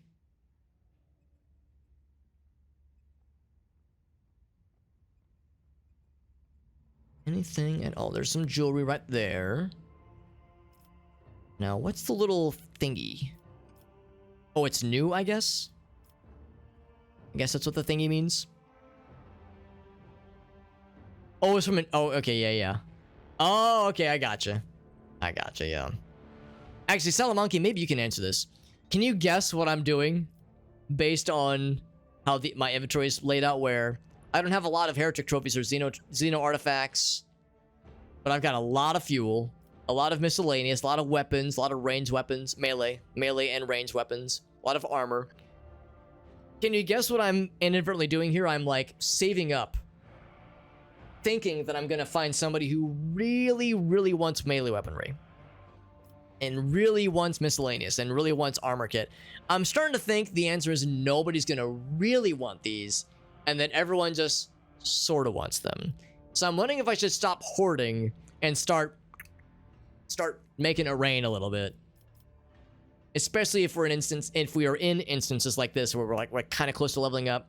They're always kind of cheap. Yeah, let's do that then. Let's just start there we go. Got to click the number. There we go. Let's start to offload some of these. Ship components, I'm going to hold off on because those actually could be pretty good. Oh, there we go. Yeah, finding the sweet spot to click it is kind of weird. There we go. So yeah, lots of ranged weaponry for sure. Fuel, maybe not so much. And miscellaneous is only 50. We could probably find a better go for that one. But if we get this up to level, enough to get to rank to, what am I trying to say? Get it to rank up to level 2, that'd be good. Armor kit's 150, that's a little bit better. So level up. Now, we don't get anything for getting to level 2, but it's something.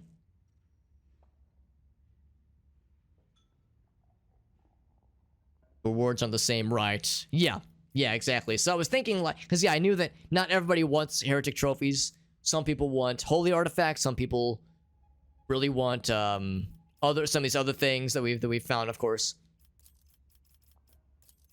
Yeah, what was that? What did that say? Yeah, provisions, Mechanicus creations, uniform kits. Some people don't have interest, but everyone will accept melee and range and armor kit, generally speaking. So, yeah, I figured there was probably something. Interesting how hide untradable when it's checked doesn't hide these things. That's kind of weird. Uncheck it. Yeah, I noticed that with the Navy. They're real picky. So, it might be worth it going for a bit more. And I think I did see that we have one set of heretic trophies that they would really want. But there was a few other folks that wanted some similar things. There's some jewelry. Get that for 300. I'm not going to offload all the interesting things to them, but we'll offload some of it for sure. I'll save that jewelry. Some more melee weaponry for funds. These are some range weaponry. Armor kits. You get a bit for armor kits, which is nice.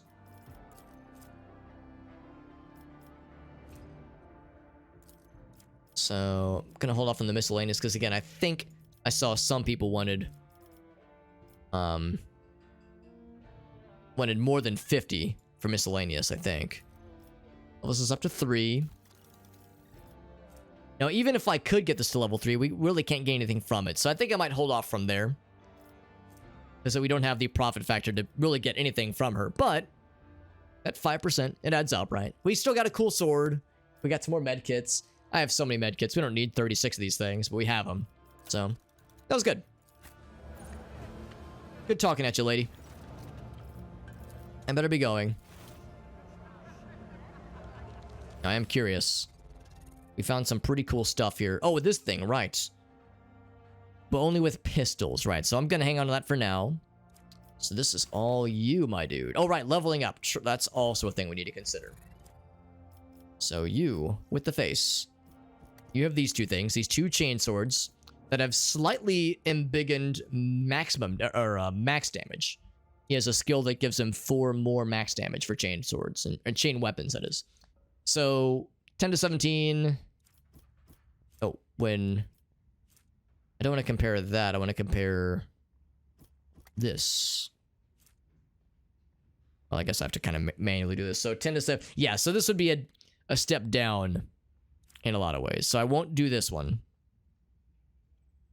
I'll hang on to it, but I won't apply that one yet. How about this guy compared to this cool, badass sword you got? Oh, well, that's helpful. I have to have the... That's kind of weird. I have to have the opposite set highlighted for to do a comparison. That's kind of silly. Oh, well, that's fine. Actually, I'm curious. Armor penetration is significantly better. That is nice, but it's not a chain weapon. Nah, I think I'm going to stick with this. Then with this guy, 13 to 20, 13 to 20. Inflicts 1 stack of laceration. Well, attacks the sword. Oh, that's real cool. Only on crits. Only on crits. And presumably, this does not have the bonus to parry. Yeah, okay. That's pretty badass.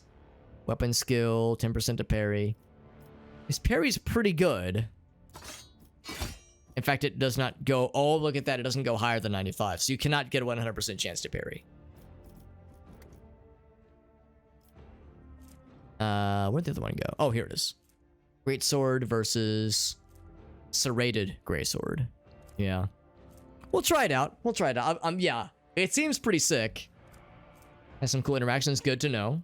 He is not an assassin. He is a vanguard. It's still pretty cool, though. We'll try it out.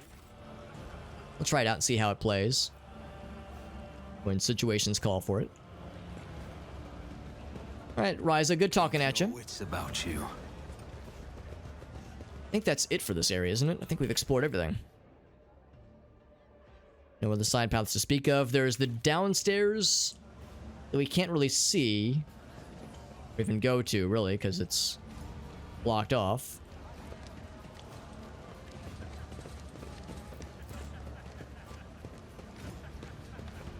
The remains of the life support system, right? Yeah, it's down there, kind of, sort of. So anyway, on we go. Yeah, if we have an assassin, they would benefit from it. I'm trying to remember, do we actually have an assassin? I think we do. I think maybe Adira is an assassin. So the dock, the residence, the atrium, or the shadow quarters. Back to the shadow quarters, because we still have the quarantine zone, and we also have Jai. We have Jai's meeting to continue somewhere near the warehouse. So we've got a couple things.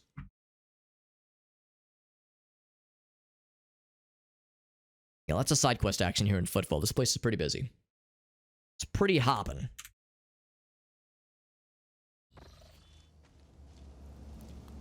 But that was good. That was very fruitful. So the warehouse, of course, the dark hideout. Dark hideout's done. Well, I think it's done. Check the journal. What's Tattered Spirit? Oh, right, we have to go back. Yeah, to go back to the Void Ship. That'll be for later. Hunger's Hand. Right, that's, of course, getting some trade routes going. Done with the Rot, which actually was a main quest. I didn't realize Rot was a main quest. Kind of makes sense. Kind of makes sense it would have been. And then Astray. That's another meeting back in the ship. That's fine. So really all we have is helping Jai. And... oh, yes, and these two still. On the hunt for knowledge. That's fine. The quarantine zone thing. There we go. The quarantine zone thing. Yes. All that. And then, of course, other quests.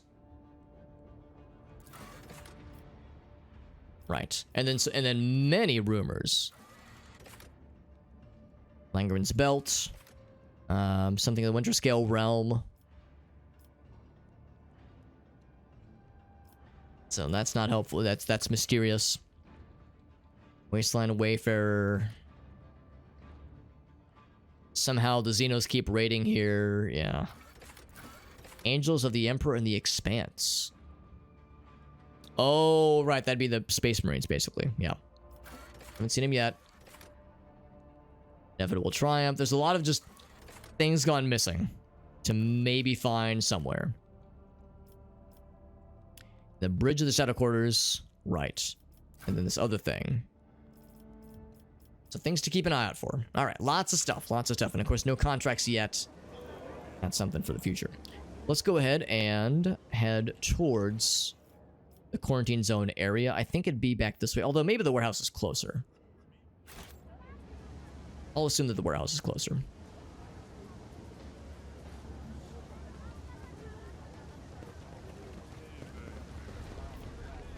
Jai is somewhere nearby. There's goods here that I've missed. From the... oh, this is the bridge cache. There you go. On the right path. Seek the other caches. Okay. Or no, it just says the other caches ... Well, it's something. We can maybe go show the fella. Let's actually poke around a little bit. I just kind of clicked the map blindly. All the more reason to pay attention as we're looking around these places, these parts.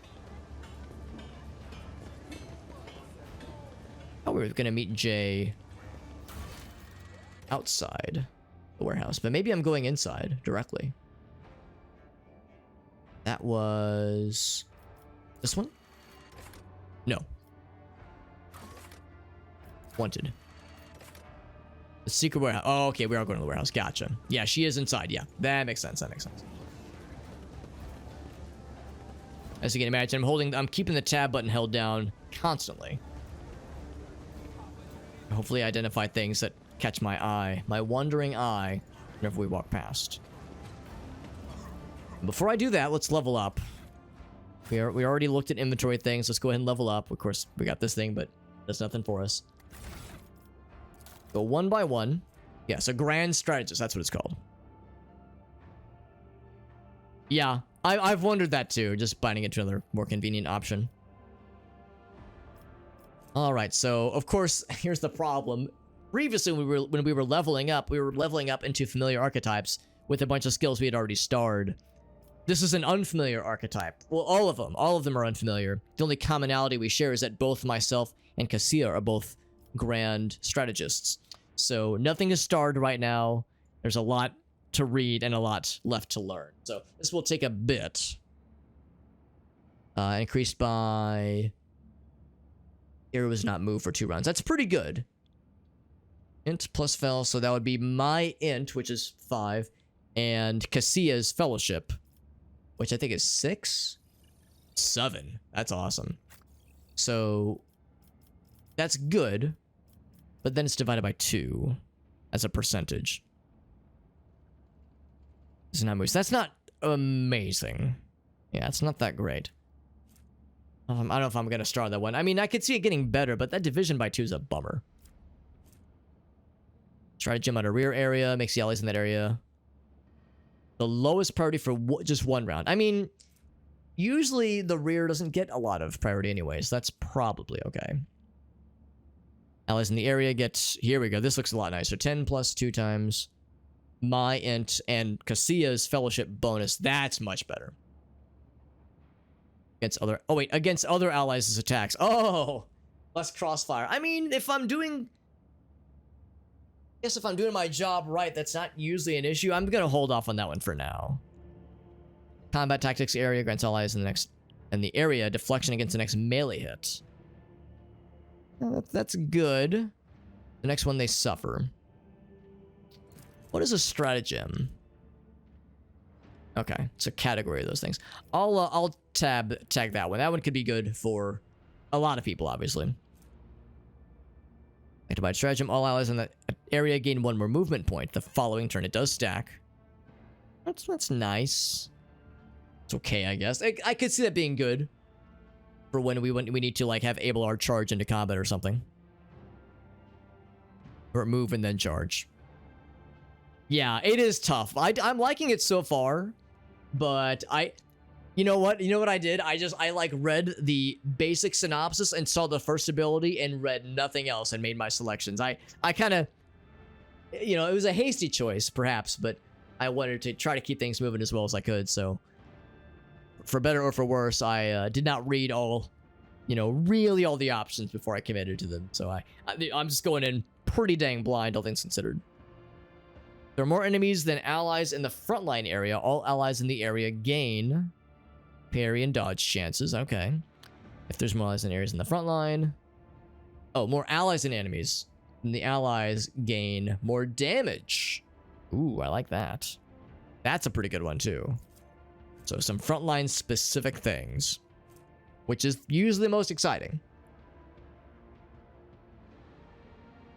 The same combat tactics area with the grand strategist gain... there's that divided by 2. That's just so less exciting. I mean, it's flat bonuses to perception and agility, which is nice. I don't know. 3 plus int bonus. I mean, that will only get better as time goes on, but it's just okay. For a second time in a turn, refunds 1 action point. Once per turn. Using a... That's kind of cool.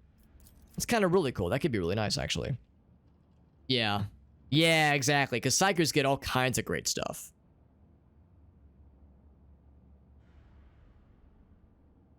They can reposition. Nah, I don't think that's very exciting. Cost of 1 AP. I don't think it's that exciting. That's allies. There's that division by 2. Yeah. That's such a not exciting thing to see. Yeah. Nah, it's not worth it. Just a critical hit chance against people that they're behind cover from. Grants all allies in the area the ability to move 1 cell. Oh, that's nice. I like that a lot. The number of times I wish I could have done a 5-foot step to get out of the, immediate combat shenanigans without provoking attacks of opportunity. That's really nice. I like that a lot. That would only be good for Cassia. which is that's actually amazing. I like that a lot. So I think Cassia's gonna get that on her turn.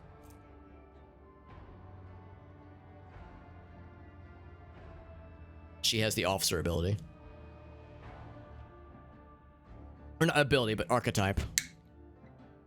Stack of the strategic perfection effect.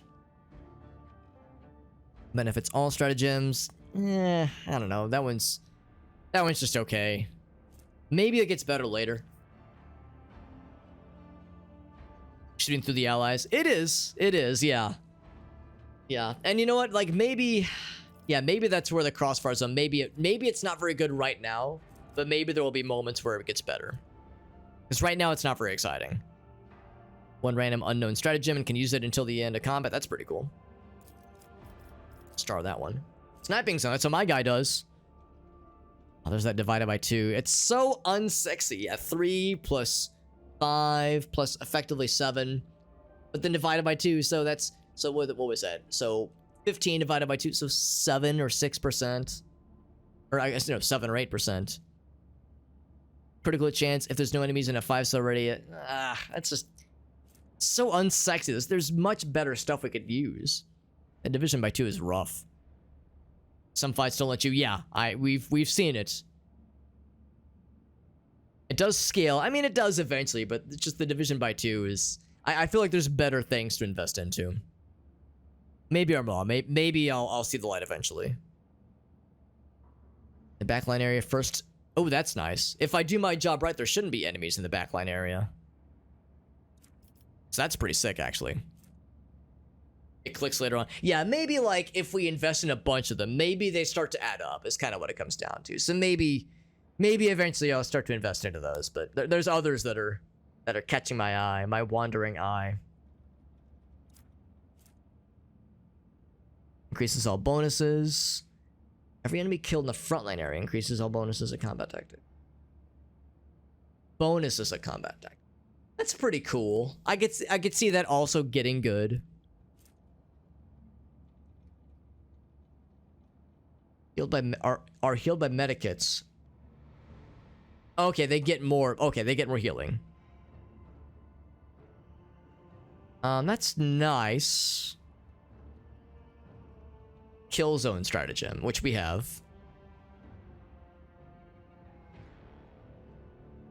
That's kind of cool. Yeah, they're less likely. I kind of like that one. That would do well for our guy. We don't have trench line yet. Area attacks without move. Oh, that's nice. Without movement and no forced movement. That's kind of nice too. If we were to get that stratagem. Yeah, that's some late game shit for sure. Some late game shit is where things start to click a little bit better.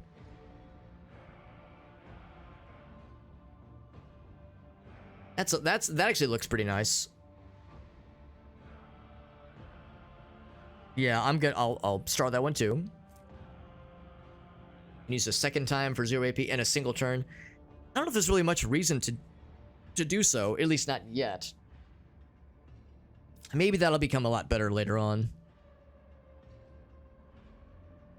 Every time allies should have suffered an injury, they gain temporary wounds instead. That's kind of nice. Under the effect of Stronghold, which I don't think we have yet. I'll start that one too. That's pretty good.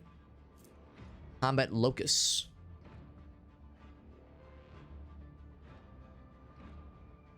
Remove can be recreated. I guess that like removed things. I guess is what that means. And then of course, all right. Then we get into these things. So my guy, of course, is a sniper mostly. We've bounced back and forth between using las snipers and solid snipers. So as a result, I've held off on investing into either las weaponry or solid projectile weaponry. But either of those might eventually be something to consider. And of course, there's lots of base skills and characteristic training that is that we could invest into. And then of course we already have pretty much all these that I wanted. Level 20, yeah, I'd imagine that's when things get real nice and silly. So yeah, we don't. Well, we do have las weapons sometimes. Sometimes we do. Right now we don't.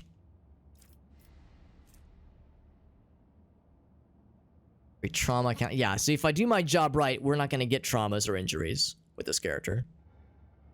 Roll less damage from certain things. Stunned, blinded, or immobilized. It's ignored. They gain. Okay, that's kind of nice. But again, this guy shouldn't be getting those things if I do my job right. Keeping my sniper in the back row and not getting spanked around. Surefire plan is increased by 2 times weapon skill. Which is not great. So 8%. Yeah, the getting a stack back is nice, but we already get a free stack at the end or beginning of combat. Agility, same thing. Yeah, 8%. It's just okay. Then this one. Not die from lethal damage. They heal. Yeah, again, none of those really capture my attention. I think I'm gonna go for one of these instead. Next melee hit. Let's go for the 5. The 5 deflection is nice. Of all the ones that I was kind of inclined to go for, this one's pretty sick. Well, it's okay. It's okay at least.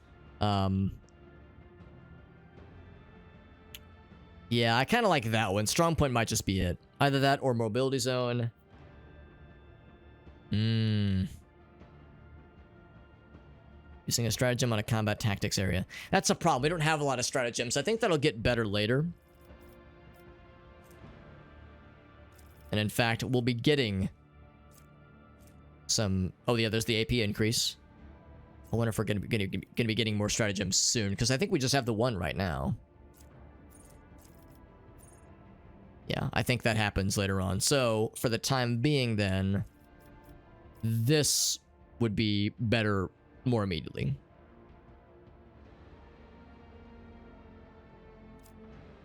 The combat locust one. Yeah, what was it down here? Oh, yeah, that stratagem, which we don't have yet. Yeah, I see what you're saying. I'll take strong point for now. Bloop.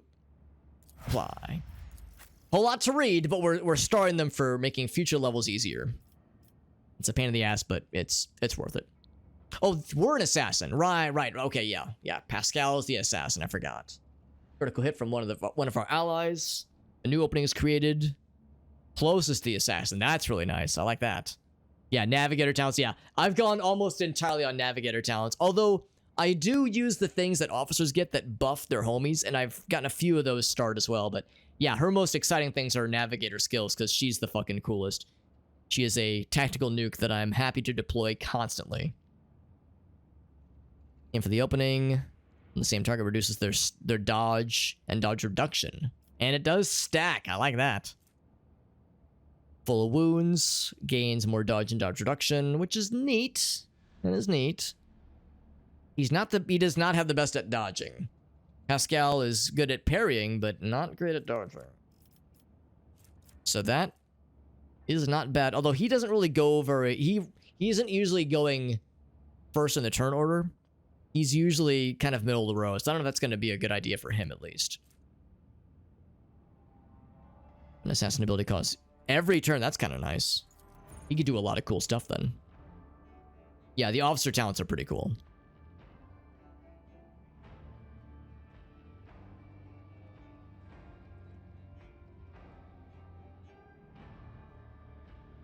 The one that lets you play before everyone else. There's actually one called Seize the Initiative. Seize the Advantage. Maybe I scrolled past it before. I don't know if I've seen it before. Seize the Initiative. I don't see it on here, unfortunately. I guess it's something that only some... Oh, for officers. Oh, okay, I gotcha. Yeah, I was gonna say I don't think I'd see it on here. So let's see. Yeah, there's that. So that one's pretty good. Perfect opening. Lethality % to deal 5% more to an opening. That's a lot of highlighted words there. Okay, so that'd be dodge or dodge reduction. So that's where the dodge ability bonus we saw earlier gets really nice. 5% more damage of the person's health, more damage when there's an opening. That's awfully case specific, but that is kind of cool. I'll start for now. Single target attack, which we do always for now. We're always doing single target attacks. Does not stack, but still, that's not half bad. Unsuspecting effect. 7% chance to hit. It's okay, but we're not really having him lurk in the shadows super often. Professional, yeah. Professional acumen. Yeah, that one's real nice. Especially because this guy has other stuff. Since he's using a plasma weapon, he has he gets those AP those action points back anyway when he fires his plasma weapons. So yeah, he gets to do all kinds of cool shit on his turn. That would make it be even more cool. Cooler shit, even. Hemorrhage effect by Death Whisper. I guess I must have Death Whisper then. What's Death Whisper? I legit can't remember. But apparently I have it, so cool. 10% every 10 damage dealt. Deals +1 direct damage to the same target. That's cool, I guess. Cannot be reduced anywhere, ever. No, never, ever, ever.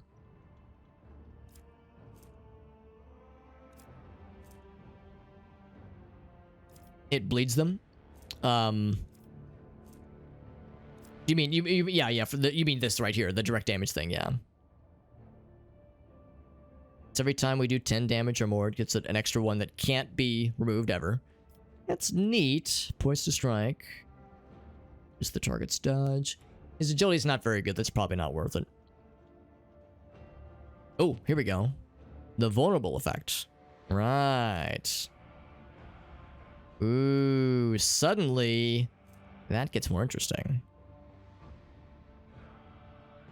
That'd be really good for long fight, like boss battles, that kind of thing, like longer fights where you're fighting a single target. These two suddenly have a nice bit of synergy going on. Killing spree. Increased by... Oh, but our agility is not very good with this character, unfortunately. And it's divided by 2. It stacks. A stack. I don't know. I hate to say it, but this is not... The unfortunate reality is I didn't have a lot of great choices with this guy that really interested me. I don't regret choosing Assassin, but I don't know.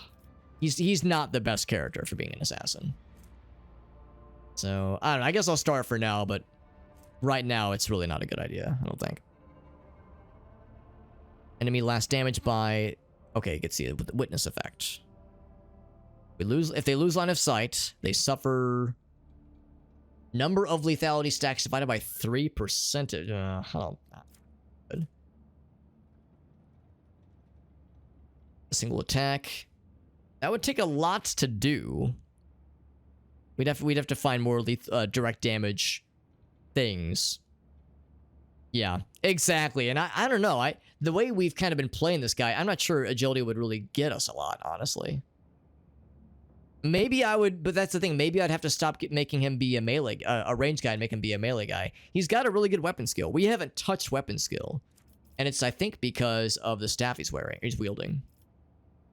So like he doesn't do a lot of damage, but the skill is pretty high. Yeah, his perception is just kind of okay. Yeah, we've been more specking into intelligence, so his like these other roles would do better for him, and of course tech use, obviously. So yeah, with this one, I guess I'll start for now, but right now we don't have a lot of ways of dealing direct damage. Maybe there'll be more of those in the future. No allies in a we kind of have him be... We're usually giving him a mid-range. We usually have him in the mid-range, so he's usually near good guys. Especially because he has things to buff his homies. So it doesn't really make sense to make him be a lone killer. 100 lethality, my god. Regains the action point spent for that attack. I don't know, that might not happen until much later. I'll start for now, but that seems like an end game kind of thing.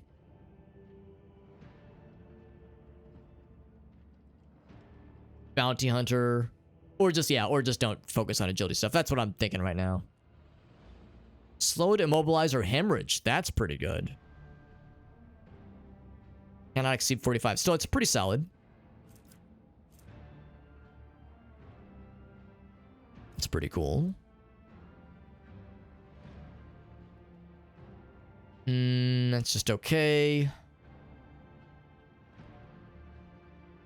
Man, divisions and then having it only be a percentage. Successful dodge. I mean, it does stack, but his dodge is really not good right now. Maybe it'll be later. Maybe it'll be better later on. The resistance test. I'm slowed, which would stack well with this other thing. Only with fainting attack, though. No more than one adjacent enemy. If they move into a cell adjacent. Ooh, look at that. That's pretty cool. But again, we're usually making him a more of a mid-range fighter. I don't know if keep your distance would be that good for him.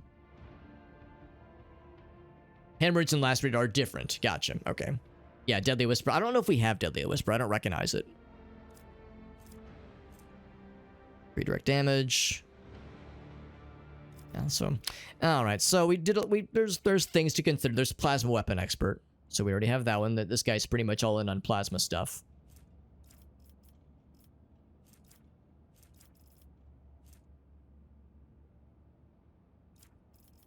Keep scrolling down, see what else we have down here. If there's anything else we have starred, we do. Close-up scanning. Yeah, melee attacks is the problem. We don't do a lot of melee attacks, but maybe we will at some point. Already have that one. So what's his intelligence? It's pretty good. So that'd be... Alright, so 20%. Or no, 30%. No, yeah, 20% total. With melee weapons. Again, with melee weapons. It all comes back to this thing where if I do my job right, with how we're playing this guy right now at least, he's not really going to be doing a lot of melee stuff. We're trying to make him into sort of a range guy. Because that was a problem. He didn't have a lot of, when we first inherited this guy, he didn't have a lot of interesting melee things. Nor did he have a ton of interesting range things, but we kind of stumbled into the plasma thing, which has worked out well. Yeah. Oh, okay, it's this one. Oh, that's Death Whisper. Got you. Thank you, guys. Thank you, Salamonkey. Yeah, that one. But again, that's melee only is the problem. One enemy creature within weapons range. I remember looking at this, and it's melee only, unfortunately. Unless I'm wrong. Maybe I'm wrong, but I'm pretty sure I was disappointed to learn that it doesn't say melee. It just says an attack. You can chew with it? Oh, okay. There's probably something else with it then, because I've yet to make this work for me. I've tried it, but I couldn't get it to work. Maybe there's something else I have to do to make it happy. But we'll tinker with that next time. Next time we have combat. It's a good one. Yeah, it sounds great, but I've been unable to use it so far, and it made me sad. But maybe there was something else I was misclicking or misunderstanding. Increase perception. That's nice. Although our perception is already... Well, our perception's kind of garbo, and we have people that are better at perception that we always are going to have on us. Attack enemies up close, pushing them away. It's kind of cool. Disarm penetration, weapon skill plus intelligence, damage. 5 times tech priest per hour specific persuasion? No. PER is perception. Arm penetration.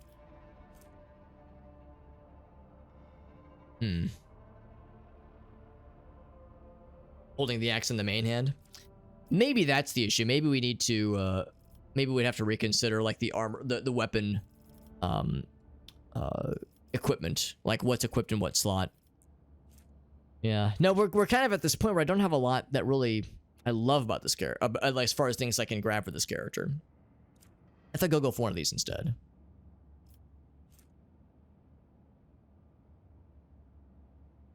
From one of the allies. Yeah, let's go with this one. And yeah, to double check the inventory situation for this character. Oh yeah, I think that's exactly it. Yeah, I think that's exactly it. I think that's part of the issue here. And that might just be a limitation with this character. It's a little bit silly because he has another hand.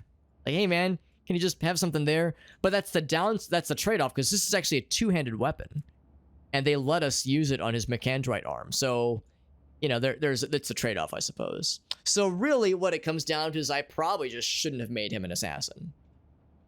So he's just a bad choice for an assassin. But again, the other choices didn't really honestly didn't really appeal to me either for this guy. So Pascal's a bit of an odd choice, and realistically speaking, once we have another NPC, he might be the one I switch out.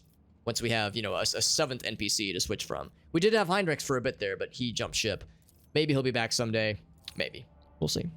But we'll have more NPCs, of course, to choose from. Here we go. I got a whole bunch of these to read through, too. Well, it's a lot to read.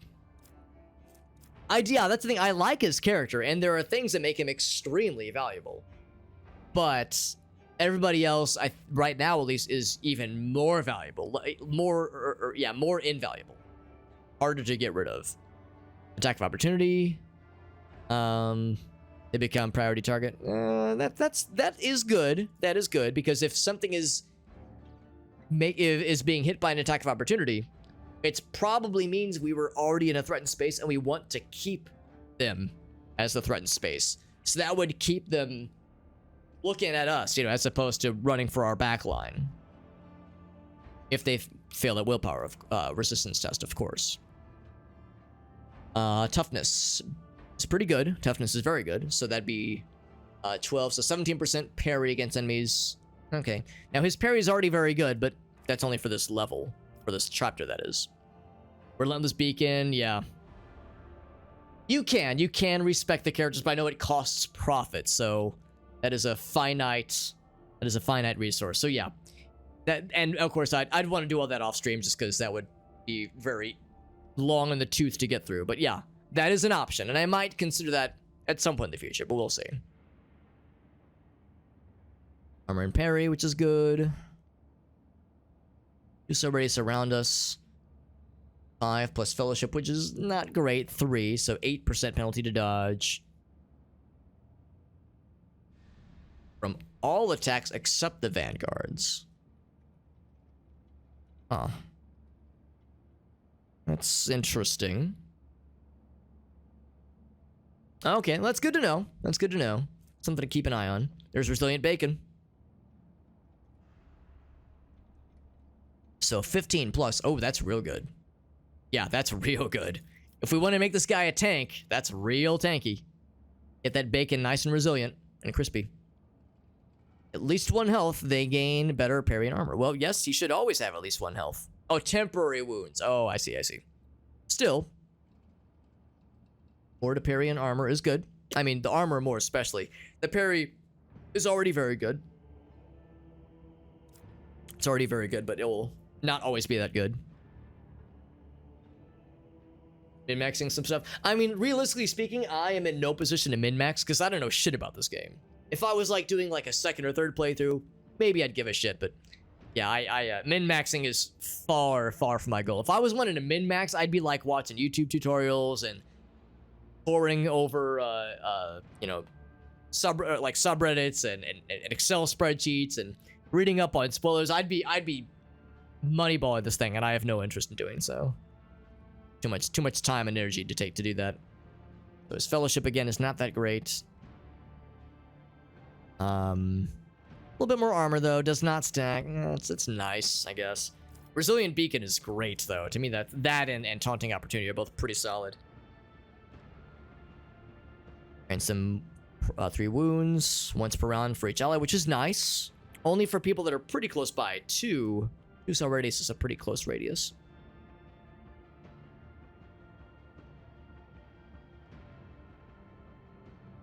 Whenever an enemy that considers us a priority target enters a cell adjacent. I'm guessing that okay, I get it. Because usually it's when you exit a adjacent cell, not entering an adjacent cell. So if someone closes to us, they would once a round get an attack of opportunity. That's pretty solid, actually. Yeah, exactly. Yeah, which I fully respect. That's some serious dedication. That's probably like a really smart way to do it. But yeah, I don't have as much of an ambition with this game. I enjoy it, and I'm enjoying kind of, you know, choosing my choices correctly. But yeah, I don't have the wherewithal to do that much planning.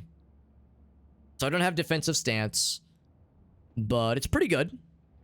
Pretty good. So we'll start that one. Sounds good, at least. Counts as full cover for allies. That's good. That's really good, too. Eventually we'll get that bulwark thing. Force distraction. Gains more movement points. Okay, that's cool. I don't know. Do we need a lot of movement points? It seems like Abelard's the only character that has a great need of movement points a lot of the time.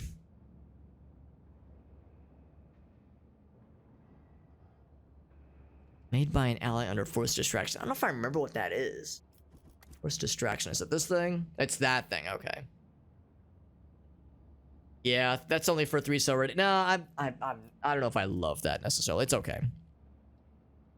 So an attack of opportunity. Stack of fatigued. Oh, that's good. Oh, that's real good. I like that. I like that a lot. Yeah, that's a good point too. I'm playing on normal difficulty. I'm on chump mode for sure. Yeah, I'm on chump mode. That's a good point. You kind of have to for the higher difficulties. It's kind of cool. 2 times fellowship, plus 5. More damage though. Only for a 2-cell radius. Yeah. Although that might include range damage. Yeah. That's not half bad. It's not half bad. I'll start for now. Or some more resolve. Beacon of Might. It's kind of cool.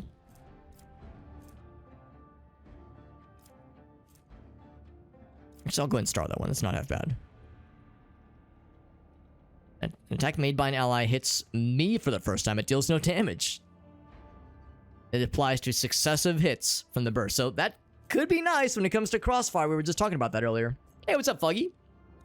We are leveling up right now, and we're leveling into archetypes or subclasses, basically, that we've never seen before. So we're doing a lot of reading, but we're starring things for the future. So it'll make subsequent levels easier, but right now it's a lot of reading, a lot of like forcing knowledge into my brain for like against my brain's will. I'll need 2-cell Reyes, which doesn't happen often. If we had like another tank person, and again, maybe Pascal could fill that role, but for now, he's kind of the lone tank person right now. Allies affected by the ability, but not us ourselves. Less likely. It's still not great though. That's a 9% chance. Less likely. Yeah, I mean it's all right. It's all right. It's just not amazing. We've seen much better stuff earlier. It's just how it goes for a lot of these. There's very few of them that are bad. Usually it's like, well, this is okay, but there's better choices. Armor goes up by 5% per priority target. All right, so after all that, we come all the way down here. And yeah, we remember this do not falter. The problem with these, though, is Brace for Impact is a 1 use per combat only ability. And that's what all these are built off of. So Brace for Impact, I don't know if I really want to waste a talent point on these, just because, I mean, it's all right. And it's nice for that 1 round, but it's a 1 round thing only. Except this one, yeah, except it says there's no melee superiority for the entire combat, which is good. But as always, if we're doing our job right as a tank, this shouldn't even come into play, honestly. Yeah, you know, Fuggy, you know all too well. Have you been streaming this game, Fuggy? Yeah, it's a very good game, but it's deep. A lot of depth to the systems. It is a lot. It is a lot. But I'm enjoying it. But who buddy boy. Yeah, this one or this one. This one could really come in handy for smart, scary enemies. And this one could come in handy for keeping Abelard not dead. So I like them both. I am going to assume we're not going to fight anything super scary for a while. Let's go for this one. But Taunting Opportunity is probably the next one after that. So Resilient Bacon. Make that bacon nice and strong and crispy. Act 2, yeah, that's where I'm at right now. As you know, yeah, Abelard, he's a good guy to hang on to. I like Heinrichs as well. I was kind of switching back and forth between the two of them, but yeah, Abelard is, since you only have one, you need a tank, generally speaking, and I'm glad we got him. Real glad we got him. I'm excited for Argenta. Master Tactician seems pretty cool. Abilities work as if we have 3 or more stacks. That's cool. That's cool, but eventually we'll have 3 or more stacks, so I don't know if that's that good. Joint defensive. Every enemy hit, we gain another stack of tactical advantage. Every enemy hit by an attack. That seems pretty nice. Especially when we're doing the group of, like the group shots, area attacks, that kind of thing. Yes, I did hear about that, Fuggy. Yeah, I heard some of them did get fixed. There was somebody in the Dare Drop Discord that said they were getting hard-walled in Chapter 3 with a bug that did get fixed last week. So, supposedly it's getting worked on, but still, I'm with you. I'm in no rush to get through those chapters, because apparently there's some people, at least, are experiencing some not great bugs. They gain more momentum. They lose less momentum. That's good. 10% higher chance of hitting cover. Okay. When shooting at the allies. Ooh, I like that. I like that a lot. That's a really good one. Additional stacks of tactical advantage equal to the number of enemies. That's pretty sick. That could be really nice, actually. Yeah. Yeah, Abelard's great. Between Abelard being a badass tank, Adira with ridiculous chain lightning and other like really cool spells, and Cassia doing everything. Freaking lidless stare, the soul burn thing, so many cool AoE things. It's wild. It's truly wild. Cassia is more than just our tall purple wife. She is also a fucking tactical nuke. Also, Jet. A few more months until the funny number. Just a few. Only 20. Only 20 months. Jet, thank you, my man. 49 months. That's kind of a funny number if you ask me. Or at least it's an incredibly impressive number. Thank you, Jet. You're too good to me, my man. You're too good to me. Okay, that's good, Salamanca. Yeah, I know it hasn't affected all folks, but some folks have had some issues. Had some issues with the Argenta questline. Gotcha. Okay, yeah. Yeah, can't see everything. That's just how it is. Yeah. Jet, thank you, man. 49 months. That's extraordinary, man. Holy shit. That is a long fucking time, man. I hope things have been well for you, buddy. I know you're back from visiting the family out of town. I know you're back into the swing of things. I know you're doing some collabs with our friends Alina and Veritas and some other homies. So yeah, hope stuff's been going well for you, bud. More damage to targets with less than 50 health and heals 20 more wounds for targets. Okay, wait, hold on. Heals 20 more wounds for targets with less than 50 health. I think that means healing comrades. It's not going to heal bad guys. So that could be very good. We will heal. We'll damage bad guys better and heal bros more brolier. Spends only a fourth of tactical advantage stacks instead of half. Sounds nice. I'll know that's better once I get Lunchpin. Lunchpin. Delicious. Extra turn. Oh. With Fellowship. It's not great. So one action point. That's an extra bullet whenever we use a heroic act. Oh, whenever someone else uses a heroic act. Ooh, that's still not half bad. Even though it's just a one action point thing. That's an extra shot. Extra bullet. So that's something. Increases the resolve. Every enemy killed increases resolve until the end of combat. Yeah. By us. I mean, yeah, I mean, lately we haven't been killing a lot of enemies.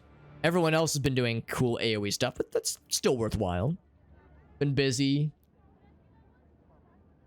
Get back to the office in your place. Yeah, like the dedicated computer space. That'll be nice, Jet. Back into your laboratory. In my laboratory, as if spoken by Dexter's laboratory. On an ally under the effects of our abilities, heals them for additional wounds equal. Our fellowship again is not great. Yeah. Target's toughness. Removes an extra injury though. That's good. But we're not always healing other people. We're sometimes healing ourselves, really. Oh, that's kind of cool. When we reload, everyone else around me can reload. 3-cell radius, that's a little bit not great. But hey, that's actually not half bad. We oftentimes have her at either mid-range or in the kind of the back row. Grenades and medikits cost 1 less action point. Not half bad. I like how it says minimum 0. You can't heal action points by throwing a grenade or healing. That would be incredibly busted, but also incredibly funny. In fact, that's actually not half bad. It would make sense for her to throw grenades more. In fact, that's a reminder to give her incendiary grenades. We learned that last time. They gain 1 more resolve, and it can stack. That's nice. It's nice, but is it that nice? The ally gains resolve, okay. But only up to +3, based on fellowship, probably.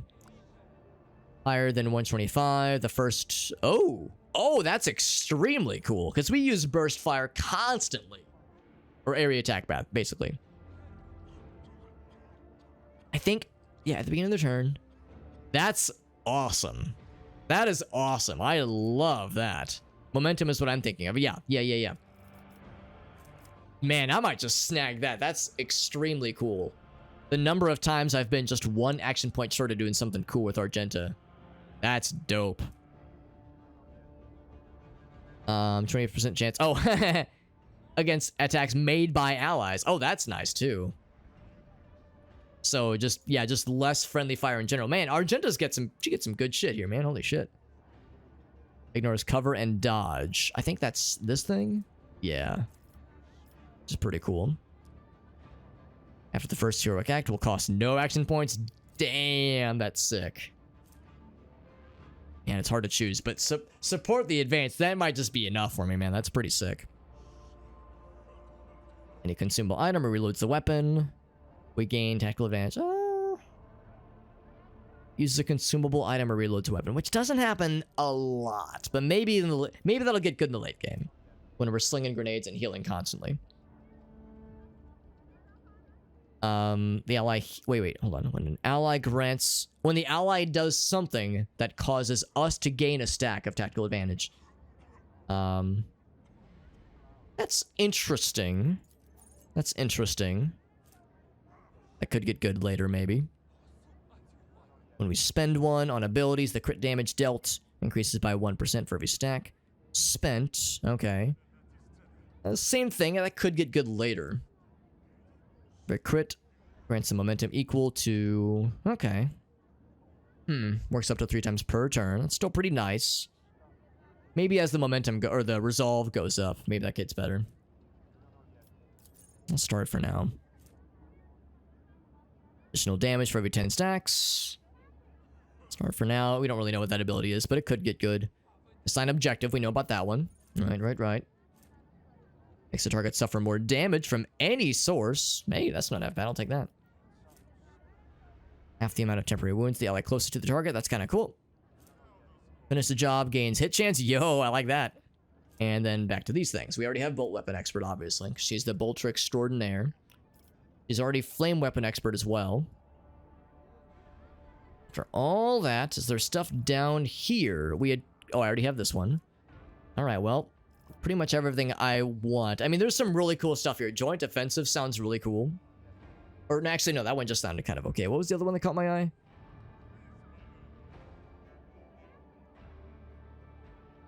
Hit by... Oh, wait, all enemies hit by us. Higher chance of hitting a cover. Yeah, that one's pretty cool. There's a couple here that I was like, wow, that's pretty sick. But... yeah, this one... because our momentum is frequently pretty high. Because I don't use... I usually save... what are they called? The heroic acts for, like, desperate times. Like, if things are scary. And we don't get a lot of scary times yet. So for now, our momentum is quite high. So, yeah, that's just... That's a very, very good one. That's very good right now. And probably will usually be good. Except for, like, you know, desperate times. But hopefully if we do our job right, that will help desperate times from happening. Alright, so this will be similar to what we had with our guy. With these. So I'll just remember. There was one that we couldn't take that I said, ooh, that's what we're going to take for Cassia. And I can't see it on the list here. But it was the one that said... actually here, I'll start the same ones, basically. So crossfire zones, enduring zone, dusting frontline, and strong point. Okay, this is a lot to remember. Okay, I'll handle the starring off screen. Or off stream, that is. I'll just know to do the one that seemed like it said you needed something that was officer only. What was it? It was officer only. It was a... I can't remember. Fire at will. What it will do. A poor guy. I was hoping it would say, like, in the little green thing. Here it is. Use all officer abilities on allies in the area, regardless of distance. I don't know if that means also regardless of line of sight, though. I might need to look that up off stream. And of course, the stuff down here... Actually, we already have this one. Oh, I guess I have all the ones that I wanted. Is that true? I was gonna say, I feel like there's others here that I was curious about. 3 additional movement points. Insane amount of additional movement points at the start of their next turn, which happens a lot when we're targeting Abelard. With a yeah. Targeted each turn by the Navigator with a single target ability. A first ally targeted each turn by the Navigator with a single target ability. Okay. Gain same amount of movement points at the start of their next turn. That's pretty good. I'll take that. Again, especially good for powering up Abelard, which we do pretty often. He is the tanky boy. And sometimes he has to move a great distance to close into combat. Remember some more armor. Reduced by the amount of veil degradation. It is increased by the infusing of the staff. I think that's just... I don't know if I love that one. Fellowship. Okay. Yeah, I remember some of these. Armor reduced by... So, WP is willpower. So, 2 times... Okay, so 14. Increased by the devastating parameter, but doesn't stack. Okay. That's kind of nice. No dodging attacks of opportunity. That's kind of good. It's a lot of... That's a bit of damage, too. Resistance test, attacks against them. Here we go. Here we go. That's a lot. That's real good. Better crit chance. Yeah. Attacks against those enemies, presumably from anybody. Now, it does reset the crit, but still... Or reset on crit, but still, it's pretty sick. Summon damage, does increased... Okay, that's pretty cool. We already have all those. I'm surprised these didn't carry over from the previous archetype, but that's okay. Because I know some of these were previously starred as favorites. Still pretty good. Mind over matter. Willpower is the best if it's higher than the base characteristic for such a test. For instance, if the Navigator's willpower is higher than the target's toughness, the Navigator's woo... Oh, wait, no, hold on. Let me read this again. Okay, then all of the Navigator... Whenever she does a check, she'll use willpower if it's the best, and it is. Our willpower is higher than... Okay, wounds are calculated according to... Yeah, that's really good. That only helps her, but it's still pretty solid. I have a beer here in my mouth. Ask me anything. Gains an extra turn. We give people extra turns all the damn time. So yes, that's extremely powerful. In fact, that might just be the one to go for. That's extremely good. We give people extra turns all the damn time. Although lately, we've just been going all in on casting things. Like double casting, that is. Additional +1 damage for every 5. I'll start that one, but I'm not sure I understand it necessarily. Dodging a chance reduced by 12%. I'll start that one too. Your perception till the end of combat. That sort of adds up after a while. Yeah, I like a lot of these. I really do. Yeah, I'm thinking more about the fact that we tend to cast a lot of AoEs constantly and like just scary spells constantly. Yeah, Threads and Vault sounds real good. That one's good. We've already taken a lot of really fun ones. Open to the Warp would be good for synergizing well with some of these other abilities. But Mind, you know what? I'm gonna pick Mind over Matter because this will ensure that Cassia doesn't get affected by bad things and doesn't get fucked around with as much. We definitely want to, because she's a very powerful person. We want to keep her under our control and keep her safe. Because yeah, if she gets knocked prone, if she all these tests that she has failed in the past, have definitely caused problems, so that's probably the safe choice here. So, all right, here we go. Last archetype, Bounty Hunter. When an ally kills prey, we gain half the bonuses. That's still really good. Enemies in a 10-cell radius. Ooh, agility reduced for 2 rounds. Difficulty tier. Now, pray tell. Oh, the enemy's difficulty tier. Okay. Okay. I got you. So, that's not half bad. That is not half bad at all. That's gruesome indeed. Where's a critical hit? They gain more armor penetration till the end of that's pretty good too. Although, armor penetration, I guess, would not include spells, because spells already penetrate armor, I think. Maybe it's good, but only good for, like, shooting with guns, which she does sometimes. Target's armor is reduced by 3 plus... What's the 3? Is that intelligence? Ballistic. Ugh. Yeah, we're not going to do that one too often. We don't do a lot of ballistic stuff with her. It's more spellcasting. Critical hit scored by us. We gain... Oh, yeah. That's a good one too. Yeah, I was trying to avoid stuff that is weapon and armor penetrating specific, because her specialty is spellcasting. Attacked in melee range, they automatically dodge, move 1 cell away. No protective opportunity. Not bad, not bad. That is going to happen when we fight smart enemies that don't go for the obvious tank, but go for the scary fire lady or lightning lady.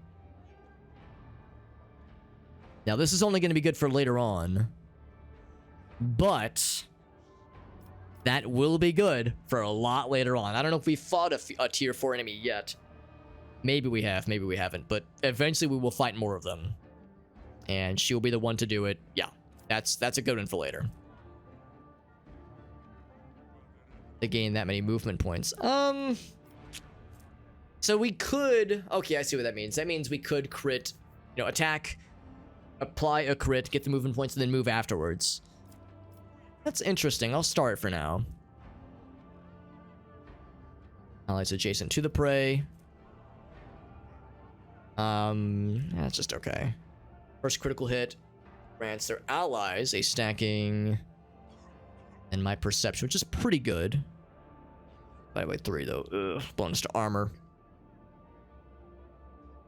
Once a character with the bonus reload, that's just okay.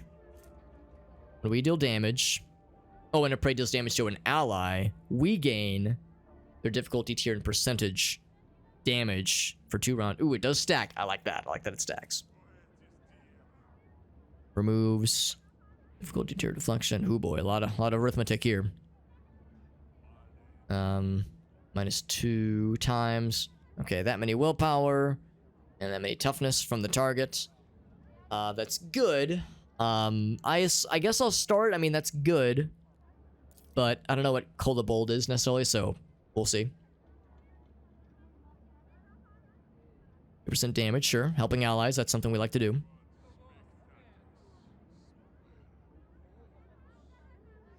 Kills an enemy, the bounty hunter's next attack will turn, or this same turn. Oh, okay. So we would have to have another attack that turn, yeah. Still, that could be good, depending on what Claim the Bounty does. So we already have Pounce. Or, no, I'm sorry, that's not based on something else. Never mind. Allies gain that many. Our perception's pretty good. So 8. Critical hit chance against enemies affected. Yeah, that's good. 8, like, plus 8% to something is kind of the standard right now for a lot of stuff. By an ally, they gains an extra turn. Oh, that's cool. What does trailed mean?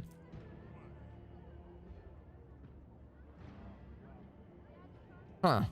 I guess it's a thing we must be applying, I'm guessing. Gains an extra turn with half of the... Yeah. Oh, but you can't attack. Oh, that's a tease. I mean, you can still, like, power up allies, so it's still pretty cool.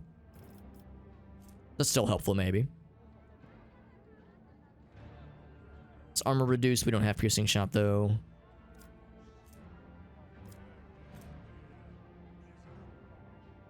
Negative. That's not bad. It does stack.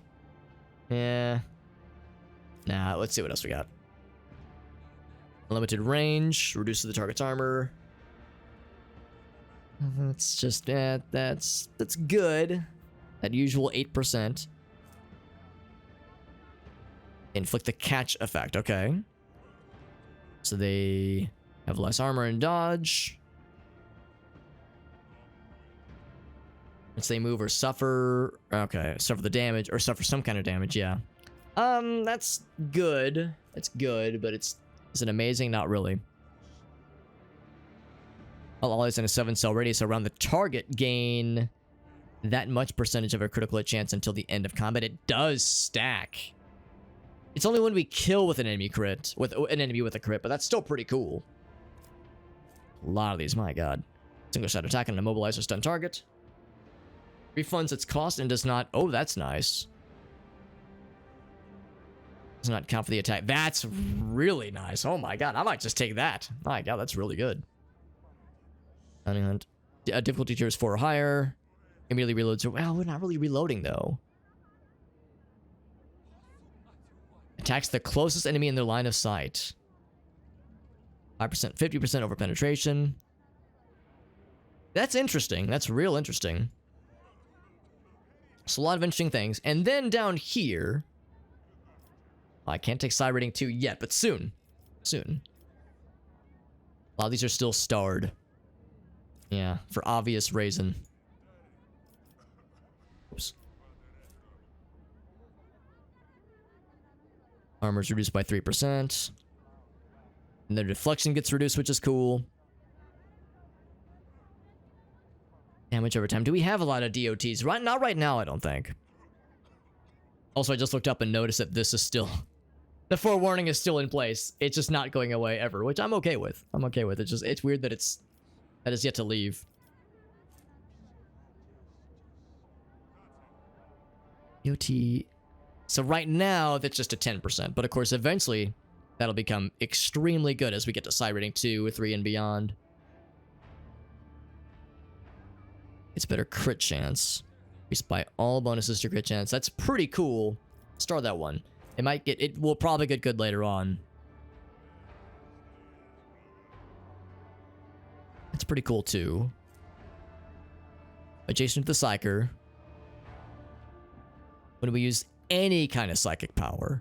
But again, there really shouldn't be bad guys near us in adjacent cells.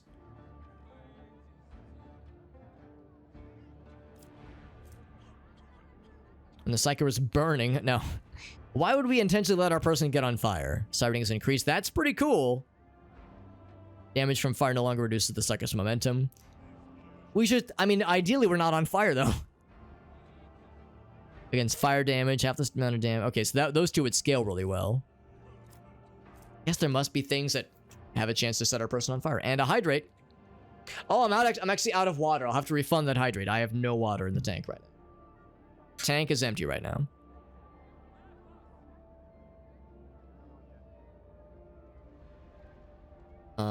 Deals damage. A random enemy within 2 cells from the initial target suffers half of this damage. Does not trigger the talent again. Understandable. Still, though, that's really cool. I like that one. Kind of surprised I didn't take that earlier. That's good for, like, chain lightning shenanigans. Critical hit chance increased by 1% until the end of combat. That's pretty cool. All resistance tests of the target suffer a... So right now, that's not very good, but later on, that'll get incredible. And of course, that's really good for... Like, in fact, that would scale well with... Whichever one was talking about having things happen in an adjacent cell with us.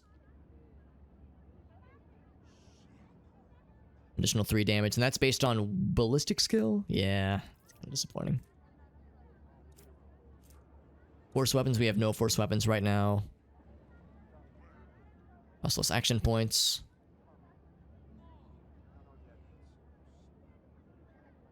Some momentum.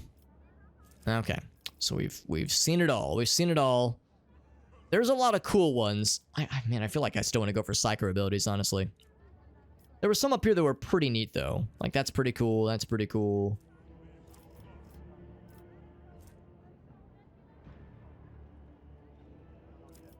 And there was one that I saw where I was like, oh shit, that's incredible. Yeah, does not count for the... Yeah, that's pretty cool. Immobilized or stunned. I'm pretty sure stunned would include characters we've blinded, temporarily at least.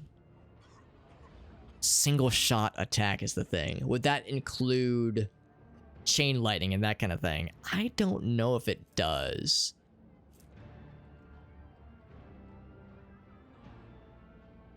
Yeah, I think that means guns. So I think I'm going to hold off on that one. Like, crit chain is good, expert... Yeah, a lot of these are really interesting.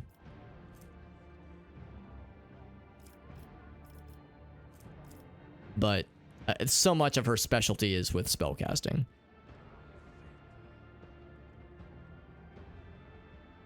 And the initial target, yeah. I'm going to go for that one. That seems extremely silly. All right. We got there. Whew, a lot of leveling, and of course a lot of things we're starring for future reference. This was awesome. However, I feel a little bad for like spending so much time in menus and doing so much reading and deep diving into numbers and contacting NASA satellites to run calculations for us and running numbers by the labs in by the boys in the lab to have them confer with us. I know it's a lot, but welcome to Rogue Trader. Like, that's just how it goes. Like Salamanca was saying, they also had to do some real deep dives in moneyballing to maybe not truly min-max, but make sure that I'm making wise decisions, wise investments for the future of ourselves and the Von Valancius Empire. So with that, or Dynasty, I guess. So with that, we are going to wrap it here. I went about an hour later than I meant to, but it's okay because we were having a good time. We were playing some video games, and it's good. It's good times. But we are going to wrap it here. Wrap it before we tap it, which is to say I'm tapping out for the night. I did save just now. Always like to double check to make sure we save.